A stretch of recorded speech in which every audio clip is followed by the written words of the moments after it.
ಶ್ರೀ ಸರಸ್ವತಿ ನಮಃ.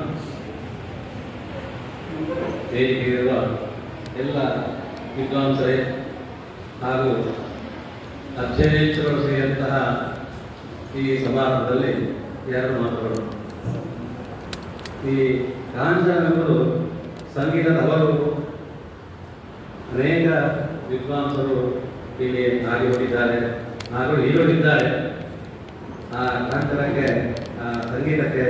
ಸಂಗೀತ ಸರಸ್ವತಿಯನ್ನು ಜ್ಞಾನ ಮಾಡುತ್ತಾ ಎರಡೆರಡು ಮಾತುಗಳು. ಪಾದಿಕಲ್ಲು ನಾರಾಯಣ ಭಟ್ಟರು ಅವರ ಕುರಿತಾಗಿ ಅವರ ಮರಣಾನಂತರ ಅಂದರೆ ಶತಮಾನೋತ್ಸವ ವರ್ಷ ಈಗ ಆ ಶತಮಾನೋತ್ಸವ ಸಂದರ್ಭದಲ್ಲಿ ಅವರ ಮಕ್ಕಳು ಮತ್ತು ಮಗನರು ಅವರು ಸೇರಿ ಒಂದು ರಾಮಾಯಣದ ಚಿಂತನೆಯನ್ನು ಸಮಸ್ತ ಜನರಿಗೆ ಮುಟ್ಟಿಸಬೇಕು ಎಂಬ ಪ್ರಯತ್ನದಿಂದ ಈ ರಾಮಾಯಣದ ಅಂತರಂಗವನ್ನು ಹೇಳಿಸುವ ಪ್ರಯತ್ನವನ್ನು ಮಾಡ್ತಾ ಇದ್ದಾರೆ. ಆ ಪ್ರಯುಕ್ತವಾಗಿ ಇವತ್ತು ದಿವಸ ಸುಗ್ರೀವಾಂತರಂಗ ಅಂತ ಈಗ ಅದು ನಡೆಯಲಿಕ್ಕಿದೆ. ಗಾಳಿಮನೆ ವಿದ್ವಾನ್ ಅವರು ಬಹಳ ಉತ್ತಮ ಮಟ್ಟದಲ್ಲಿ ನಮಗೆಲ್ಲ ಅದನ್ನು ಒದಗಿಸಿಕೊಂಡಿದ್ದಾರೆ. ಹಾಗೆ ನಾರಾಯಣ ಭಟ್ಟರು ಎಳೆ ಪ್ರಾಯದಲ್ಲಿ ವೇದಾಧ್ಯಯನವನ್ನು ಕಲಿತು ವೇದ ವಿದ್ವಾಂಸರಾಗಿದ್ದು ಸಂಸ್ಕೃತವನ್ನು ಅಧ್ಯಯನ ಮಾಡಿ ಕೆಲಕಾಲ ಸಂಸ್ಕೃತ ಅಧ್ಯಾಪಕರಾಗಿ ಕೆಲಸ ಮಾಡಿದವರು. ಅನಂತರ ಅವರ ಕೃಷಿ ಕ್ಷೇತ್ರ ಅವರ ಕೃಷಿ ಕ್ಷೇತ್ರದಿಂದಾಗಿ ಈ ಅಧ್ಯಾತ್ಮ ವೃತ್ತಿಯನ್ನು ಬಿಟ್ಟು ಅವರು ಕೃಷಿ ಕ್ಷೇತ್ರಕ್ಕೆ ಹೋದರು. ಹಾಗೂ ಉತ್ತಮ ಮಕ್ಕಳಿಗೆ ಉತ್ತಮ ವಿದ್ಯಾಭ್ಯಾಸವನ್ನು ಕೊಟ್ಟು ಅವರು ಉತ್ತಮ ಸಂಸ್ಕಾರ ಮಾಡುವಂತೆ ಅನುಗ್ರಹ ಮಾಡಿದವರು. ಅವರ ನೆನಪಿನಲ್ಲಿ ಈ ಸುಗ್ರೀವಾಂತರಂಗ ಇತ್ಯಾದಿ ಲಕ್ಷ್ಮಣಾಂತರಂಗ ಹಾಗೆ ಈ ಅಂತರಂಗದ ಒಂದು ಬಹಿರಂಗಗೊಳಿಸುವಂತಹ ಪ್ರಯತ್ನ ಈ ರಾಮಾಯಣದ ಈ ಕಾಲದಲ್ಲಿ ನಡೆಯಲಿದೆ. ಹಾಗೆ ಆಶ್ರಯ ಮಾಡಿಕೊಟ್ಟಂತಹ ಶಾಲೆ ಸಂಘಟನೆಗೆ ಎಲ್ಲರಿಗೂ ನಮಸ್ಕಾರ ತಿಳಿಸುತ್ತಾ ರಾಮನ ಅನುಗ್ರಹವನ್ನು ನಮ್ಮ ಮೇಲಿರಲಿ ಅಂತ ಪ್ರಾರ್ಥಿಸುತ್ತಾ ನನ್ನ ಎರಡು ಮಾತನ್ನು ಮುಗಿಸ್ತೇನೆ. ನಮಸ್ಕಾರ.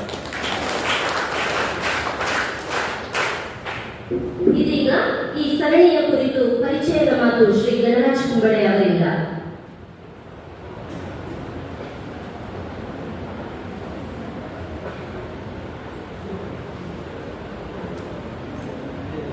ಈ ಕಾರ್ಯಕ್ರಮದ ಸಭಾಧ್ಯಕ್ಷರೇ ಮತ್ತು ವೇದಿಕೆ ಮೇಲಿನ ಗಣ್ಯರೇ ಮತ್ತು ಪ್ರೀತಿಯ ಮಕ್ಕಳ ಬಾಲಕರೇ ಮತ್ತು ಪ್ರೀತಿಯ ಮಕ್ಕಳೇ, ಪಾದಿಕಲ್ಲು ನಾರಾಯಣ ಭಟ್ಟರ ಜನ್ಮ ಶತಾಬ್ದಿ ಅಂದರೆ ಹುಟ್ಟಿ 3 ವರ್ಷ ಆದ ನೆನಪಿಗೆ ಮಾಡುವ ಒಂದು ವಿಶಿಷ್ಟ ಕಾರ್ಯಕ್ರಮ ಇದು. ನಾರಾಯಣ ಭಟ್ಟರ ಮಗ ಡಾಕ್ಟರ್ ಪಾದಿಕಲ್ಲು ವಿಷ್ಣು ಭಟ್ ಇವರ ನೇತೃತ್ವದಲ್ಲಿ ಒಂದು ಶತಮಾನ ಸ್ಮರಣೆ ಎಂಬಂತಹ ಒಂದು ಸಮಿತಿಯನ್ನು ರಚಿಸಿಕೊಂಡು ಅದರ ಮೂಲಕವಾಗಿ ರಾಮಾಯಣ, ಅದರಲ್ಲೂ ಕೂಡ ವಾಲ್ಮೀಕಿ ರಾಮಾಯಣವನ್ನು ಆಧರಿಸಿದ ಒಂದಷ್ಟು ಚಿಂತನೆಯನ್ನು ಮಾಡಬೇಕು ಎನ್ನುವ ಉದ್ದೇಶದಿಂದ ಈ ಕಾರ್ಯಕ್ರಮ ಆರಂಭ ಆಗಿದೆ. ಕಳೆದ ವರ್ಷ ಅಯೋಧ್ಯೆಯಲ್ಲಿ ರಾಮಲಲ್ಲಾನ ಪ್ರತಿಷ್ಠೆ ಮಾಡಿದ ಒಂದು ಶುಭಾವಸರದಲ್ಲಿ ನಾವೆಲ್ಲ ಸಂತೋಷಪಟ್ಟ ಒಂದು ಕ್ಷಣ. ಆ ಸಮಯದಲ್ಲಿ ಇದರ ಕುರಿತಾದಂತಹ ಯೋಜನೆ ಮಾಡಿದಾಗ ಈ ಕಾರ್ಯಕ್ರಮ ವಾಲ್ಮೀಕಿ ರಾಮಾಯಣಕ್ಕೆ ಮೀಸಲು ಅಂತ ತೀರ್ಮಾನ ಮಾಡಿ ನಾವು ಹೊರಟದ್ದು. ನನ್ನನ್ನು ಅದರೊಟ್ಟಿಗೆ ಅವರು ಸೇರಿಸಿಕೊಟ್ಟಿದ್ದಾರೆ ಅವಳ ವಾತ್ಸಲ್ಯದಿಂದ ಒಬ್ಬ ಮಿತ್ರನಾಗಿ. ಹಾಗಾಗಿ ನನಗೊಂದು ಸಂಯೋಜನೆಯ ಒಂದು ಜವಾಬ್ದಾರಿಯನ್ನು ಕೊಟ್ಟಿದ್ದಾರೆ. ವಾಲ್ಮೀಕಿ ರಾಮಾಯಣ ನಾನು ಸಾಮಾನ್ಯವಾಗಿ ಕುಮಾರವ್ಯಾಸನ ಮಾತು ಹೇಳುವುದಾದರೆ ತಿರುಗಿದನು ಫಣಿರಾಯ ಇಳೆಯ ರಾಮಾಯಣಗಳ ಕಾಲದಲ್ಲಿ ಅಂತ ಹೇಳ್ತಾರೆ. ರಾಮಾಯಣದ ಕಥೆಯನ್ನು ಎಷ್ಟು ಹೇಳ್ತಾರೆ ಅಂದರೆ ಈ ಭೂಮಿಯನ್ನು ಹೊತ್ತ ಆದಿಶೇಷನಿಗೂ ಕೂಡ ಅವನಿಗೆ ಕಷ್ಟ ತಿರುಗಿದರು ಅಂದರೆ ಕಷ್ಟಪಟ್ಟಾಗುವುದಕ್ಕೆ ಅಷ್ಟು ರಾಮಾಯಣ ಅಂತ ನಮ್ಮಲ್ಲಿ ತುಳುವಿನಲ್ಲಿ ಉತ್ತಾಗಿ ಅದನ್ನ ರಾಮಾಯಣ ಏನ್ ಗೊತ್ತದ ಅಲ್ಲ. ರಾಮಾಯಣ ಅಂದ್ರೆ ಬಹಳ ಉದ್ದ. ಕೆಲವರು ಏತಂತಿ ರಾಮಾಯಣ ಏತುದ್ದ ರಾಮಾಯಣ ಅಂತ ಹೇಳಿದವರು ಹೇಳ್ತಾರೆ. ರಾಮಾಯಣ ಏನು ತುಂಬಾ ದೀರ್ಘಕಥನ ಮಾತ್ರ ಅಲ್ಲ. ನಮ್ಮ ಈಗ ನಾವು ನೋಡುವುದಾದ್ರೆ ಭೌಗೋಳಿಕವಾಗಿ ಏಷ್ಯಾ ಖಂಡದ ವಿವಿಧ ಭಾಗಗಳಲ್ಲಿ ಮತ್ತು ಪೂರ್ವದ ದ್ವೀಪಗಳಲ್ಲಿ ರಾಮಾಯಣದ ಕಥೆಗಳಿರುವುದನ್ನು, ರಾಮಾಯಣದ ದೇಗುಲಗಳಿರುವುದನ್ನು, ರಾಮಾಯಣದ ಪರಂಪರೆ, ರಾಮಾಯಣದ ಸಂಸ್ಕೃತಿ ಇರುವುದನ್ನು ನಾವು ಕಾಣ್ತಾ ಇದ್ದೇವೆ. ಇಸ್ಲಾಂ ಧರ್ಮವನ್ನು ಅವಲಂಬಿಸುವ ಕೆಲವು ರಾಷ್ಟ್ರಗಳಲ್ಲಿಯೂ ರಾಮನ ಹೆಸರಿಟ್ಟುಕೊಂಡು ಅಲ್ಲಿ ಅವರ ಸಂಸ್ಕೃತಿಯನ್ನು ಅವರು ನಡೆಸ್ತಾ ಇದ್ದಾರೆ. ಅಂದರೆ ರಾಮಾಯಣ ಎಷ್ಟು ವ್ಯಾಪ್ತ ಮತ್ತು ಅದು ಪ್ರಸಿದ್ಧ ಎಂದು ನಾವೆಲ್ಲ ತಿಳ್ಕೊಳ್ತೀವಿ. ರಾಮರಾಜ್ಯ ಅಂತ ನಾವು ಕೇಳ್ತೀವಿ. ರಾಮರಾಜ್ಯ ರಾಮರಾಜ್ಯ ಆಗಬೇಕು. ರಾಮರಾಜ್ಯ ಎನ್ನುವುದರ ಹಿಂದೆ ಇರುವ ಮೌಲ್ಯವನ್ನು ನಾವು ತಿಳ್ಕೊಳ್ಬೇಕು. ಇದನ್ನು ಅನುಸಂಧಾನ ಮಾಡಬೇಕು, ಅಂದರೆ ಅದನ್ನು ತಿಳ್ಕೊಳ್ಬೇಕು ಮತ್ತು ಅದನ್ನು ಅನುಷ್ಠಾನ ಮಾಡಬೇಕು ಎನ್ನುವ ಉದ್ದೇಶದಿಂದಲೇ ಮತ್ತೊಮ್ಮೆ ವಾಲ್ಮೀಕಿ ರಾಮಾಯಣವನ್ನು ಓದುವ, ಮತ್ತೊಮ್ಮೆ ವಾಲ್ಮೀಕಿ ರಾಮಾಯಣವನ್ನು ಶ್ರವಣ ಮಾಡುವ ಎಂಬ ದೃಷ್ಟಿಯಿಂದ ವಾಲ್ಮೀಕಿ ರಾಮಾಯಣದ ಪಾತ್ರಗಳ ಅಂತರಂಗ ನಿವೇದನೆಯ ಕಾರ್ಯಕ್ರಮವನ್ನು ಸರಣಿಯಲ್ಲಿ ಆರಂಭ ಮಾಡಿ ಇದೀಗ 9ನೇ ಕಾರ್ಯಕ್ರಮ. ಇನ್ನೂ ಒಂದು 3 ಕಾರ್ಯಕ್ರಮ ಈಗಾಗಲೇ ನಿಗದಿಯಾಗಿದೆ. ಮುಂದಿನ ದಿನಗಳಲ್ಲಿ ಬೇರೆ ಬೇರೆ ಕಡೆಗಳಲ್ಲಿ ನಡೆಯಬೇಕು. ಒಂದು ಪಾತ್ರ ರಾಮಾಯಣದೊಳಗೆ ವಾಲ್ಮೀಕಿಯ ಚಿತ್ರಣದಲ್ಲಿ ಅದು ಹೇಗೆ ಬಂದಿದೆ ಎನ್ನುವುದನ್ನು ನಮ್ಮ ಮುಂದೆ ಪ್ರಸ್ತುತಿಪಡಿಸುವ ವಿಧಾನ. ಇದರಲ್ಲಿ ನಾವು ಆಯ್ಕೆ ಮಾಡಿಕೊಂಡಂತಹ ವಿದ್ವಾಂಸರು ಅವರು ವಾಲ್ಮೀಕಿ ರಾಮಾಯಣವನ್ನು ಅಧ್ಯಯನ ಮಾಡಿರಬೇಕು. ನಮ್ಮ ಆಯ್ಕೆ ಮಾಡುವಾಗ ಮೂಲಭೂತ ನಮ್ಮ ಸಿದ್ಧಾಂತ ವಾಲ್ಮೀಕಿ ರಾಮಾಯಣವನ್ನು ಅಧ್ಯಯನ ಮಾಡಿದವರಾಗಿರಬೇಕು. ಎರಡನೇದು ಯಕ್ಷಗಾನದಲ್ಲಿ ಅರ್ಥ ಹೇಳುವವರಾಗಿ, ಯಾಕಂದ್ರೆ ಇದನ್ನು ನಾವು ಯಕ್ಷಗಾನದಲ್ಲಿ ನೀವು ಯಕ್ಷಗಾನ ತಾಳಮದ್ದಲೆ ಆಟ ನೋಡಿದವರು ಗೊತ್ತಿಲ್ಲ. ಒಂದು ಸ್ವಗತ ಅಂತ ಹೇಳ್ತಾರೆ. ಒಂದು ಪಾತ್ರ ವೇದಿಕೆಗೆ ಬಂದರೆ ಅಲ್ಲಿ ಕೂತ್ಕೊಂಡು ತನ್ನ ಅಂತರಂಗವನ್ನು ನಮ್ಮ ಎದುರು ಬಿಚ್ಚಿಡ್ತದೆ. ಅದನ್ನು ಎಲ್ಲ ಪ್ರೇಕ್ಷಕರು ತುಂಬಾ ಶ್ರದ್ಧೆಯಿಂದ ಕೇಳ್ತಾರೆ. ಈಗ ಸಂವಾದ ಚರ್ಚೆಗಳನ್ನು ಹೇಗೆ ಕೇಳ್ತಾರೋ ಹಾಗೆ ಒಂದು ಪಾತ್ರದ ಸ್ವಭಾವವನ್ನು ತಿಳಿಯಲಿಕ್ಕೆ ಈ ಸ್ವಗತದ ಮಾತುಗಳನ್ನು ಕೇಳ್ತಾರೆ. ಮತ್ತು ಇದಕ್ಕೆ ಸ್ವಲ್ಪ ವಿಸ್ತಾರ ಇದೆ. ಮತ್ತೆ ಸಂವಾದ ತಾಳಮದಲ್ಲಿ ನಾವು ತುಂಬಾ ನೋಡಿದ್ದೇವೆ, ಆದರೆ ಸ್ವಗತದ ಮಾತಿನಲ್ಲಿರುವಂತಹ ಆಳ ಅಗಲಗಳು ತುಂಬಾ ರೋಚಕವಾಗಿರ್ತವೆ. ಇವುಗಳನ್ನು ನಾವು ತೆಗೆದುಕೊಳ್ಳೋಣ ಅಂತ ಯಕ್ಷಗಾನದ ಕಲಾವಿದರನ್ನು ಇದಕ್ಕೆ ಆಯ್ಕೆ ಮಾಡಿದ್ದಾರೆ. ಮೂರನೆಯ ಮಾನದಂಡ ಯಾವುದಂದ್ರೆ ಅವರು ಒಳ್ಳೆಯ ಬರಹಗಾರರು ಕೂಡ ಆಗಿದ್ದಾರೆ. ವಾಲ್ಮೀಕಿ ರಾಮಾಯಣವನ್ನು ಓದಿರಬೇಕು, ಯಕ್ಷಗಾನದ ಒಳ್ಳೆ ಅರ್ಥಧಾರಿಗಳಾಗಿರಬೇಕು, ಮೂರನೇದಾಗಿ ಬರಹಗಾರರಾಗಿರ್ಬೇಕು. ಯಾಕಂದ್ರೆ ಈ ಸ್ವಗತ ಕಥನಗಳು ಮುಗಿದ ನಂತರ ಎಲ್ಲಾ ಸ್ವಗತ ಕಥನಗಳನ್ನು ಒಟ್ಟು ಸೇರಿಸಿ ಒಂದು ಪುಸ್ತಕ ರೂಪದಲ್ಲಿ ನಾವು ಪ್ರಕಟ ಮಾಡಲಿದ್ದೇವೆ ಈ ಸರಣಿಯ ಕೊನೆಗೆ. ಆಗ ವಾಲ್ಮೀಕಿ ರಾಮಾಯಣದ 10-15 ಪಾತ್ರಗಳನ್ನು ಈ ಪುಸ್ತಕದಲ್ಲಿ ಯಾರಾದರೂ ಓದಿ ಅಂತ ತಿಳ್ಕೊಳ್ಳಿಕ್ಕಾಗ್ತದೆ. ಪ್ರತಿ ಕಾರ್ಯಕ್ರಮವನ್ನು ವಿಡಿಯೋಗ್ರಫಿ ಮಾಡಿ ಇದನ್ನು ಯೂಟ್ಯೂಬಿನಲ್ಲಿ ಸಾಧ್ಯವಾದಷ್ಟು ಇದನ್ನು ಅಪ್ಲೋಡ್ ಮಾಡುವಂತಹ ಕಾರ್ಯವನ್ನು ಕೂಡ ಮಾಡಲಿಕ್ಕೆ ಯೋಜನೆ ಉಂಟು. ಹಾಗಾಗಿ ವಾಲ್ಮೀಕಿ ರಾಮಾಯಣದ ಈಗ ನಾನಾ ರಾಮಾಯಣಗಳಿವೆ, ಕೆಲವೊಮ್ಮೆ ನಮ್ಮ ದಾರಿ ತಪ್ಪಿಸುವ ರಾಮಾಯಣದ ಕಥೆಗಳು ಕೂಡ ಇವೆ. ಹಾಗಾಗಿ ದಾರಿ ತಪ್ಪದಂತೆ ಮಕ್ಕಳನ್ನೇ ಕಣ್ಣ ಮುಂದೆ ಇಟ್ಟುಕೊಂಡು ಮತ್ತು ನಾವು ಕೂಡ ಅವರ ಹಿಂದೆ ಇಟ್ಟುಕೊಂಡು ಮರೆಯದೆ ಇದನ್ನು ನಾವು ಅನುಸರಿಸೋಣ ಎಂಬ ದೃಷ್ಟಿಯಿಂದ ಈ ಕಾರ್ಯಕ್ರಮ ವ್ಯವಸ್ಥೆಯಾಗಿದೆ. ಇದರೆಲ್ಲ ಹೊಣೆಗಾರ, ಇದರ ಹಿರಿತ ಡಾಕ್ಟರ್ ಪಾಲೇಕಲ್ಲು ವಿಷ್ಣು ಭಟ್ ಮತ್ತು ಅವರ ಸಹೋದರ ಸಹೋದರಿಯರಿಗೆ ಮಿತ್ತೂರು ಸಂಪ್ರತಿಷ್ಠಾನ ತಿರುಮಲೇಶ್ವರ ಹೇಳಿದವರು. ಅವರ ಸಂಪ್ರತಿಷ್ಠಾನ ಸಾಮಾನ್ಯವಾದದಲ್ಲ, ಅದ್ಭುತವಾದ ನಮ್ಮ ಆರ್ಷ ಸಂಸ್ಕೃತಿ ಅಂದರೆ ಋಷಿ ಸಂಸ್ಕೃತಿಯ ಅನೇಕ ಗ್ರಂಥಗಳನ್ನು ಉದ್ಗ್ರಂಥಗಳನ್ನು ಕೊಟ್ಟಂತವರು ಅವರ ಸಂಪ್ರತಿಷ್ಠಾನದ ಮೂಲಕವಾಗಿ ವಿಷ್ಣು ಭಟ್ರು ಕೂಡ ತುಂಬಾ ಕೆಲಸವನ್ನು ಮಾಡಿದರು. ಹಾಗಾಗಿ ಅಂತಹ ಆಸಕ್ತರ ಒಂದು ಪ್ರಯೋಜನ ಪರಿಣಾಮ ನಮ್ಮ ಎಳೆಯ ತಲೆಮಾರಿಗೆ ಆಗಲಿ ಎಂಬುದಕ್ಕೆ ಇದರ ಶಾಲೆ ಕಾಲೇಜು ಇತ್ಯಾದಿಗಳಲ್ಲಿ ಮಾಡ್ತಾ ಇದ್ದಾರೆ. ದೂರದ ಉಡುಪಿ ಪರ್ಕಳದಿಂದ ತೊಡಗಿ ಮಡಿಕೇರಿಯವರೆಗೆ ಇದರ ಕಾರ್ಯಕ್ರಮಗಳು ಬೇರೆ ಬೇರೆ ಕಡೆಗಳಲ್ಲಿ ಆಗಿದೆ. ಇವತ್ತು ಕಾಂಚನದಲ್ಲಿ ಆಗ್ತಾ ಇದೆ. ಪ್ರೌಢಶಾಲೆಯ ಗುರುಗಳಾದ ಸ್ನೇಹಿತರಾದಂತಹ ರಮೇಶ್ ಮೇಯರ್ ಇದನ್ನು ಪ್ರಸ್ತಾಪ ಮಾಡಿದಾಗ ಅವರು ತುಂಬಾ ಮನಸ್ಸಿನಿಂದ ಈ ಕಾರ್ಯಕ್ರಮವನ್ನು ಇಲ್ಲೇ ಮಾಡುವ ಅಂತ ಹೇಳಿದ್ರು. ಪಾಲಕರು ಕೂಡ ಬರುವ ದಿವಸ ಇದು ಒಳ್ಳೆಯದು ಅಂತ ಅಭಿಪ್ರಾಯ ಮಾಡಿದರು. ಹಾಗಾಗಿ ಮಕ್ಕಳಿಗೆ ಮತ್ತು ಪಾಲಕರಿಗೆ ಎಲ್ಲರಿಗೂ ಕೂಡ ಇದರ ಒಂದು ಪ್ರಯೋಜನ ಸಿಗಲಿ ಅನ್ನೋ ದೃಷ್ಟಿಯಲ್ಲಿ ಕಾರ್ಯಕ್ರಮ ಮಾಡ್ತಾ ಇದ್ದೇವೆ. ನೀವೆಲ್ಲರೂ ಇದನ್ನು ಸ್ವೀಕರಿಸಬೇಕು, ನಮ್ಮನ್ನು ಹರಸಬೇಕು, ಮುನ್ನಡೆಸಬೇಕು ಅಂತ ವಿನಂತಿಸ್ತಾ ನನ್ನ ಮಾತನ್ನು ಮುಗಿಸ್ತೇನೆ. ಇನ್ನು ಮುಂದೆ ಈ ವೇದಿಕೆಯಲ್ಲಿ ಸುಗ್ರೀವಾಂತರಂಗದ ಸ್ವಗತಕಥನ ಡಾಕ್ಟರ್ ವಿನಾಯಕ್ ಭಟ್ ಗಾಳಿಮನೆ ಇವರಿಂದ ವೇದಿಕೆಯಲ್ಲಿರುವ ಎಲ್ಲ ಅತಿಥಿ ಅಭ್ಯಾಗತರು ವೇದಿಕೆಯ ಮುಂಭಾಗ ಕುಳಿತು ಕಾರ್ಯಕ್ರಮವನ್ನು ವೀಕ್ಷಿಸಬೇಕಾಗಿ ಕೋರಿಕೆ. ಲಕ್ಷ್ಮಣನಿಗೆ ದೇಹಾಂತ ಶಿಕ್ಷೆಯನ್ನು ಕೊಟ್ಟಿದ್ದಾನೆ ರಾಮ ಎನ್ನುವಂತಹ ವಿಚಾರ ಕೇಳಲ್ಪಟ್ಟೆ. ರಾಮರಾಜ್ಯ ಎನ್ನುವುದು ಸುದೀರ್ಘವಾಗಿ 11 ಸಹಸ್ರ ವರ್ಷಗಳ ಸಂತೋಷದ ಸಮಾಧಾನದ ಸೌಖ್ಯದ ನೆಲೆವೀಡಾಗಿ ಕಾಣಿಸಿಕೊಂಡ ಅದರ ಕೊನೆಯ ಭಾಗವು ಎನ್ನುವ ಹಾಗೆ ತನ್ನ ಜೊತೆಯಲ್ಲಿಯೇ ಇದ್ದಂತಹ ತನ್ನ ಅನುಜನಾದಂತಹ ಲಕ್ಷ್ಮಣನಿಗೆ ಸಾಂಕೇತಿಕವಾಗಿ ಬಂದಂತಹ ದುರ್ವಾಸರ ಆತಿಥ್ಯದ ಹಿನ್ನೆಲೆಯಲ್ಲಿ ಅವನಿಗೂ ಒಂದು ದೇಹಾಂತ ಶಿಕ್ಷೆಯ ಸನ್ನಿವೇಶ ಬಂದು ರಾಮ ನೀಡಿದ್ದಾನೆ ಎನ್ನುವುದನ್ನು ಕೇಳುವಾಗ ರಾಮ ರಾಜ್ಯ ಎಷ್ಟು ಮೃದು, ಎಷ್ಟು ಮಾರ್ಧವ, ಎಷ್ಟು ಕಠಿಣ, ಈ ಎರಡೂ ವಿಭಾಗದಲ್ಲಿಯೂ ಚಿಂತನೆ ಮಾಡುವ ಹಾಗಾಯಿತು. ಬಹಳ ಕಾಲದ ನಂತರದಲ್ಲಿ ಈ ವಿಚಾರವನ್ನು ತಿಳಿಯುವ ಹಾಗಾಯಿತು. ಇನ್ನು ನಾನು ಇಲ್ಲಿ ಕುಳಿತುಕೊಳ್ಳಿಕ್ಕಾಗುವುದಿಲ್ಲ. ರಾಮನನ್ನ ದರ್ಶನ ಮಾಡಬೇಕು. ರಾಮನ ಸಂದರ್ಶನದಲ್ಲಿಯೇ ಬದುಕನ್ನು ಕಟ್ಟಿಕೊಂಡಂತಹ ಸುಗ್ರೀವ ನಾಮಕನಾದಂತಹ ನನಗೆ ರಾಮನ ಈ ಕಾರ್ಯ ಎನ್ನುವುದು ಹೊಸದಾದಂತಹ ಪ್ರಚೋದನೆಯನ್ನು ಕೊಟ್ಟಿದೆ. ಸಮಗ್ರವಾದಂತಹ ಅಯೋಧ್ಯೆಯೇ ರಾಮನನ್ನು ಅನುಸರಿಸುವುದಕ್ಕೆ ಸಿದ್ಧವಾಗಿದೆ. ವಸಿಷ್ಠ ಮತ್ತು ರಾಮನ ನಡುವೆ ಯಾವುದೋ ಒಂದು ವಿಭಿನ್ನವಾದ ವಿಶಿಷ್ಟವಾದಂತಹ ಸಮಾಲೋಚನೆಯೂ ಸಿದ್ಧವಾಗಿದೆ.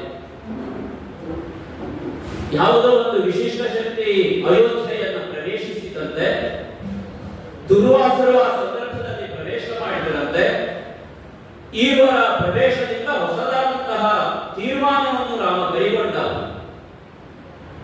ರಾಮ ತನ್ನ ಬದುಕಿನ ಕೊನೆಯ ಕಾಲಘಟ್ಟದಲ್ಲಿ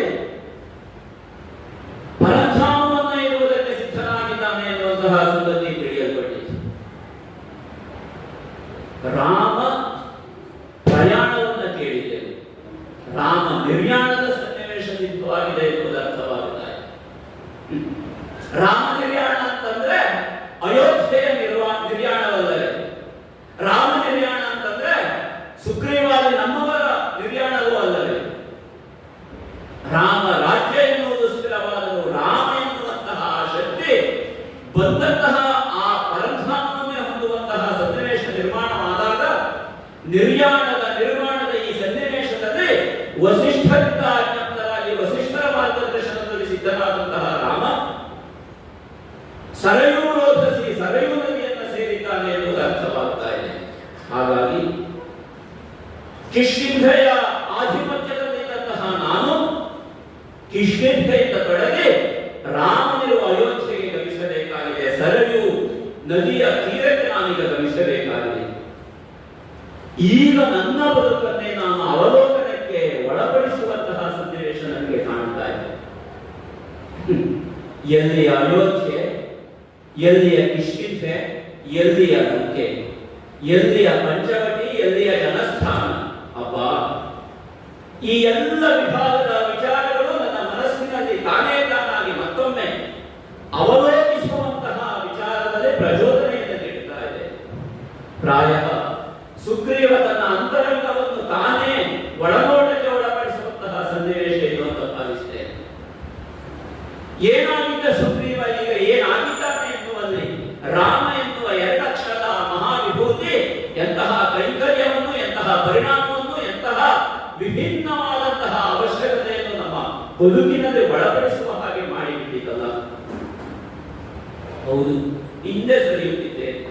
ಬದುಕಿನ ಅವಲೋಕನಕ್ಕೆ ಒಳಪಡಿಸುವ ಸನ್ನಿವೇಶದಲ್ಲಿ ಕಿಷ್ಕಿಂಧೆಯಿಂದ ತೊಡಗಿದಂತಹ ನನ್ನ ಬದುಕನ್ನು ಕಿಷ್ಕಿಂಧೆಯಲ್ಲಿಯೇ ನಿಂತು ಅವಲೋಕನ ಮಾಡುತ್ತಾ ಮುಂದೆ ಸಾಗಬೇಕಾಗಿದೆ. ಅಭಿಷಿಚ್ಯ ಅಂಗದಂ ವೀರಂ, ಅಂಗದನಲ್ಲಿ ನಾನು ಆಡಿದ್ದೇನೆ. ನಿನಗೆ ಈ ಕ್ಷಣದಲ್ಲಿ ಅಭಿಷೇಕವನ್ನು ಮಾಡುತ್ತಾ ಇದ್ದೇನೆ. ಕಿಷ್ಕಿಂಧೆಯ ಆಧಿಪತ್ಯವನ್ನು ನೀನು ವಹಿಸಿಕೊಂಡು ಮುಂದೆ ಸಾಗಬೇಕು. ಬಹುದೀರ್ಘವಾದಂತಹ ಹಿನ್ನೆಲೆ ನಮ್ಮ ವಂಶಕ್ಕಿದೆ ಅಂತ ಆಡಿದಾಗ ನನ್ನ ಮಾತನ್ನು ಒಲ್ಲೆ ಅಂತ ಹೇಳಿದಂತಹ ಅಂಗದ ಅದಕ್ಕೆ ಸಿದ್ಧನಾದ. ಹೀಗೆ ಅಂಗದನಿಗೆ ಪಟ್ಟಾಭಿಷೇಕವನ್ನು ವಿರಚಿಸುವಂತಹ ಸನ್ನಿವೇಶ ಇದೇ ಕಿಷ್ಕಿಂಧೆಯಲ್ಲವೇ ನಮ್ಮ ಬದುಕು ಆರಂಭವಾದದ್ದು. ಋಕ್ಷರಜಸ್ ನಾಮಕನಾದಂತಹ ವಿಶಿಷ್ಟವಾದಂತಹ ಶಕ್ತಿ ತಪೋಮುಖವಾದಾಗ ಅವನಿಂದಲೇ ಹುಟ್ಟಿದಂತಹ ಇರುವರು ಅಣ್ಣ ತಮ್ಮಂದಿರು ವಾಲಿ ಸುಗ್ರೀವ ನಾಮಕರು ನಾವು. ಇದೇ ಕಿಷ್ಕಿಂಧೆಯ ಮಣ್ಣಿನಲ್ಲೇ ಅಲ್ಲವೇ ನಮ್ಮ ಬದುಕು ಬೆಳೆದದ್ದು. ಇದೇ ಕಿಷ್ಕಿಂಧೆಯ ಮಣ್ಣಿನಲ್ಲೇ ಅಲ್ಲವೇ ಯಾವ ಬಾಂಧವ್ಯ, ಭ್ರಾತೃತ್ವ, ಸಾಹೋದರ್ಯ ಹೀಗಿರಬೇಕು ಅಂತ ಲೋಕ ಕೊಂಡಾಡುತ್ತಿರುವ ಸನ್ನಿವೇಶದಲ್ಲಿಯೇ ಇದೇ ಕಿಷ್ಕಿಂಧೆಯಲ್ಲಿ ವೈರ ಎನ್ನುವುದು ನಮ್ಮ ನಡುವೆ ಬೆಳೆದದ್ದು. ವಿಶಿಷ್ಟವಾದ, ಯಾರು ಊಹಿಸಲಾರದ, ಯಾರಿಗೂ ಯೋಚನಾ ಪಥಕ್ಕೆ ಸಿಲುಕದೇ ಇರುವಂತಹ ನೆಲೆಯನ್ನೇ ನಾವು ಜನಿಸಿದ್ದೆವು. ಇವತ್ತು ನೆನಪಾಗುತ್ತಾರೆ. ಋಕ್ಷರಜ ನಾಮಕನಾದಂತಹ ನನ್ನ ತಂದೆ ಲೋಕದಲ್ಲಿ ತಂದೆಯೋರ್ವ ತಾಯಿಯೋರ್ವಳಾದರೆ, ತಾಯಿಯೇ ತಂದೆಯಾಗಿ ತಂದೆಯೇ ತಾಯಿಯಾಗಿ ಓರ್ವನಲ್ಲಿಯೇ ಒಂದೇ ಶಕ್ತಿಯಲ್ಲಿ ಎರಡು ಭಾವವನ್ನು ನೋಡುವಂತಹ ಸನ್ನಿವೇಶದಲ್ಲಿ ನಾವು ಹುಟ್ಟಿದವರು. ಅನುಗ್ರಹಕ್ಕೆ ಕಾರಣರಾಗಿ ಹುಟ್ಟಿದವರು ಎನ್ನುವುದು ಹೌದಾದರೂ ಸರೋವರದಲ್ಲಿ ಮುಳುಗಿದರೆ ಹೆಣ್ಣುತನ ಬರ್ತದೆ. ಲೋಕದಲ್ಲಿ ಉಂಟೆ, ನನ್ನ ತಂದೆಗಿದೆ. ಆ ಹೆಣ್ಣುತನ ಎನ್ನುವುದು ಲೋಕದಲ್ಲಿ ವಿಶ್ವಾಮಿತ್ರರೇ ಒಂದು ಕಾಲದಲ್ಲಿ ಆಡಿದಂತೆ ಬುದ್ಧಿ ಪ್ರಚೋದಕನಾದಂತಹ ಸೂರ್ಯನಿಗೂ ದೇವಲೋಕದ ಆಧಿಪತ್ಯವನ್ನು ವಹಿಸಿಕೊಂಡು ಉಳಿದವರಿಗೆಲ್ಲ ಶಾಸನ ಮಾಡುವಂತಹ ದೇವೇಂದ್ರನಿಗೂ ಮನಸ್ಸನ್ನು ಚಂಚಲ ಮಾಡುವ ಹೆಣ್ಣುತನವನ್ನು ಹೊಂದಿದ ಹಬ್ಬ. ಹಾಗಾದ್ರೆ ನಮ್ಮ ಹುಟ್ಟಿಗೆ ಸರೋವರ ಕಾರಣ ಅಂತ ಹೇಳುವುದು, ನಮ್ಮ ಹುಟ್ಟಿಗೆ ಇಂದ್ರ ಸೂರ್ಯರ ಅನುಗ್ರಹ ಕಾರಣ ಅಂತ ಹೇಳುವುದು, ನಮ್ಮ ಹುಟ್ಟಿಗೆ ಋಕ್ಷರಜಸ್ ಕಾರಣ ಅಂತ ಹೇಳುವುದು ಅರ್ಥವಾಗದ ಸ್ಥಿತಿ. ಆದರೂ ಸೂರ್ಯಾನುಗ್ರಹದಿಂದ ಇಂದ್ರಾನುಗ್ರಹದಿಂದ ನಾವಿರುವರು ಹುಟ್ಟಿದ್ದು ಸುಳ್ಳಲ್ಲ. ಹುಟ್ಟಿದಂತಹ ನಮಗೆ ಇಂದ್ರಾನುಗ್ರಹವೇ ಕಾರಣವಾಗಿ ಇಂದ್ರನಿಂದಲೇ ವಿಶೇಷವಾದ ಶಕ್ತಿ ಸಂಪನ್ನತೆಯನ್ನು ಪಡೆದಂತಹ ನನ್ನ ಅಣ್ಣ ವಾಲಿ ಜೊತೆಯಲ್ಲಿಯೇ ಹುಟ್ಟಿದಂತಹ ಸುಗ್ರೀವ ನಾನು ಸೂರ್ಯಾನುಗ್ರಹದಿಂದ ಜನಿಸಿದೆ. ಜೊತೆಯಲ್ಲಿ ಅಂಜನಾ ಎನ್ನುವಂತಹ ನಮ್ಮ ಸಹೋದರಿಯ ಜನನವು ನಮ್ಮ ಜೊತೆಯಲ್ಲಾದದ್ದು. ಹೀಗೆ ವಾಲಿ ಸುಗ್ರೀವ ಅಂಜನೆಯರು ಎನ್ನಬಹುದಾದ ನೆಲೆಯಲ್ಲಿ ಕಿಷ್ಕಿಂಧೆ ಎನ್ನುವಂತಹ ಪಟ್ಟಣ ನಮ್ಮ ಅಪ್ಪನಿಂದ ಪರಿಪಾಲಿತವಾದಂತಹದ್ದು. ನಾವು ಅವನ ಜೊತೆಯಲ್ಲಿಯೇ ಬೆಳೆದದ್ದು ಹೌದು. ಯಾವುದೋ ಒಂದು ಕಾಲಘಟ್ಟದಲ್ಲಿ ವೃದ್ಧಾಪ್ಯದ ಕರಿನೆರಳು ಆವರಿಸಿದಾಗ ವೈರಾಗ್ಯ ಮೂರ್ತಿಗಳಾಗಿ ತಾವಾಗಿ ಹೊರಟು ಹೋದಾಗ ನಮ್ಮ ಅಣ್ಣನಾದಂತಹ ವಾಲಿಯಲ್ಲಿ ಆಳ್ವಿಕೆಯನ್ನು ಆರಂಭ ಮಾಡಿದೆ. ಆಳ್ವಿಕೆ ಆರಂಭವಾದಾಗ ಎಲ್ಲೆಲ್ಲೋ ಹರಿದು ಹೊರಟು ಹೋದಂತಹ ಬೇರೆ ಬೇರೆ ಜಾತಿಯ ವಾನರರಿರಬಹುದು, ಕರಡಿಗಳಿರಬಹುದು, ಅವರನ್ನೆಲ್ಲ ಸೇರಿಸಿಕೊಂಡು ತಾನೂ ಒಂದಾಗಿದ್ದುಕೊಂಡು ಮುಂದೆ ಸಾಗಿದನಲ್ಲ ನಮ್ಮ ಅಣ್ಣ. ಕಿಷ್ಕಿಂಧ ಎನ್ನಬಹುದಾದ ಈ ಪಟ್ಟಣ ಆ ನೆಲೆಯಲ್ಲಿ ಸ್ಥಾಪನೆ ಆಗಿತ್ತು. ಹೀಗೆ ಸ್ಥಾಪಿತವಾದ ಈ ಕಿಷ್ಕಿಂಧೆಯಲ್ಲಿ ಬಹುದೀರ್ಘ ಕಾಲದ ಆಳ್ವಿಕೆಯನ್ನು ನಡೆಸಿದ. ಅಣ್ಣನ ಸಾಮರ್ಥ್ಯದ ಬಗ್ಗೆ ನನಗೆ ಒಂದು ಸಾಲದು ಎನ್ನಬಹುದಾದಷ್ಟು ವಿಸ್ತಾರವಿದೆ. ಹೆಚ್ಚೇಕೆ ಒಂದೇ ಮಾತಿನಲ್ಲಿ ನಾನೀಗ ನೆನಪಿಸಿಕೊಳ್ಳಬಹುದಾದರೆ 14 ಲೋಕವನ್ನು ತಲ್ಲಣಗೊಳಿಸಿದಂತಹ ಜಗಮಲ್ಲನಾದಂತಹ ರಾವಣ ನನ್ನ ಅಣ್ಣನಿಗೆ ಶರಣಾಗತನಾಗಿದ್ದಾನೆ ಎನ್ನುವುದಲ್ಲೇ ಮಾತು ಸಾಕು. ವಾಲಿಯ ವಿಕ್ರಮ ಪರಾಕ್ರಮಗಳ ವ್ಯಾಪ್ತಿ ವಿಶಾಲ ಎಷ್ಟಿದೆ ಎನ್ನುವುದನ್ನು ತಿಳಿದುಕೊಳ್ಳುವುದನ್ನು. ಅಂತಹ ವಾಲಿ ಅವನ ಜೊತೆಯಲ್ಲಿ ಹುಟ್ಟಿದ ಸುಗ್ರೀವ ಇವತ್ತಿಗೆ ನೋಡುವಾಗ ಆಶ್ಚರ್ಯವಾಗುತ್ತದೆ. ವಾಲಿ ನನ್ನ ಜೊತೆ ಇದ್ದಾನ ನನ್ನ ಅಣ್ಣ ಅಂತಂದ್ರೆ ಭಾವ ರೂಪದಲ್ಲಿದ್ದಾನೆ, ಅವನ ಮಗನಾದ ಅಂಗದರ ರೂಪದಲ್ಲಿದ್ದಾನೆ ಎನ್ನುವುದಷ್ಟೇ ನನ್ನ ಬದುಕಿಗೆ ಈ ಕಾಲಕ್ಕೆ ಸತ್ಯವಾದ ವಿಷಯ. ಓರ್ವ ಮಾಯಾವಿಯ ಪ್ರಕರಣದಲ್ಲಿ ದುಂದುಭಿ ನಾಮಕನಾದಂತಹ ಒಬ್ಬ ರಾಕ್ಷಸ, ಅವನ ಅಣ್ಣನ ಮಗನಾದ ಮಯಾಸುರ, ಅವನ ಮಗನಾದ ಮಾಯಾವಿ. ಆ ಮಾಯಾವಿ ಎನ್ನಬಹುದಾದಂತಹ ಆ ಶಕ್ತಿ ನಮ್ಮ ಬದುಕಿನಲ್ಲಿಯೂ ಒಂದು ಮಾಯೆಯನ್ನೇ ಹರಿಸಿದ್ದು ಸುಳ್ಳದ.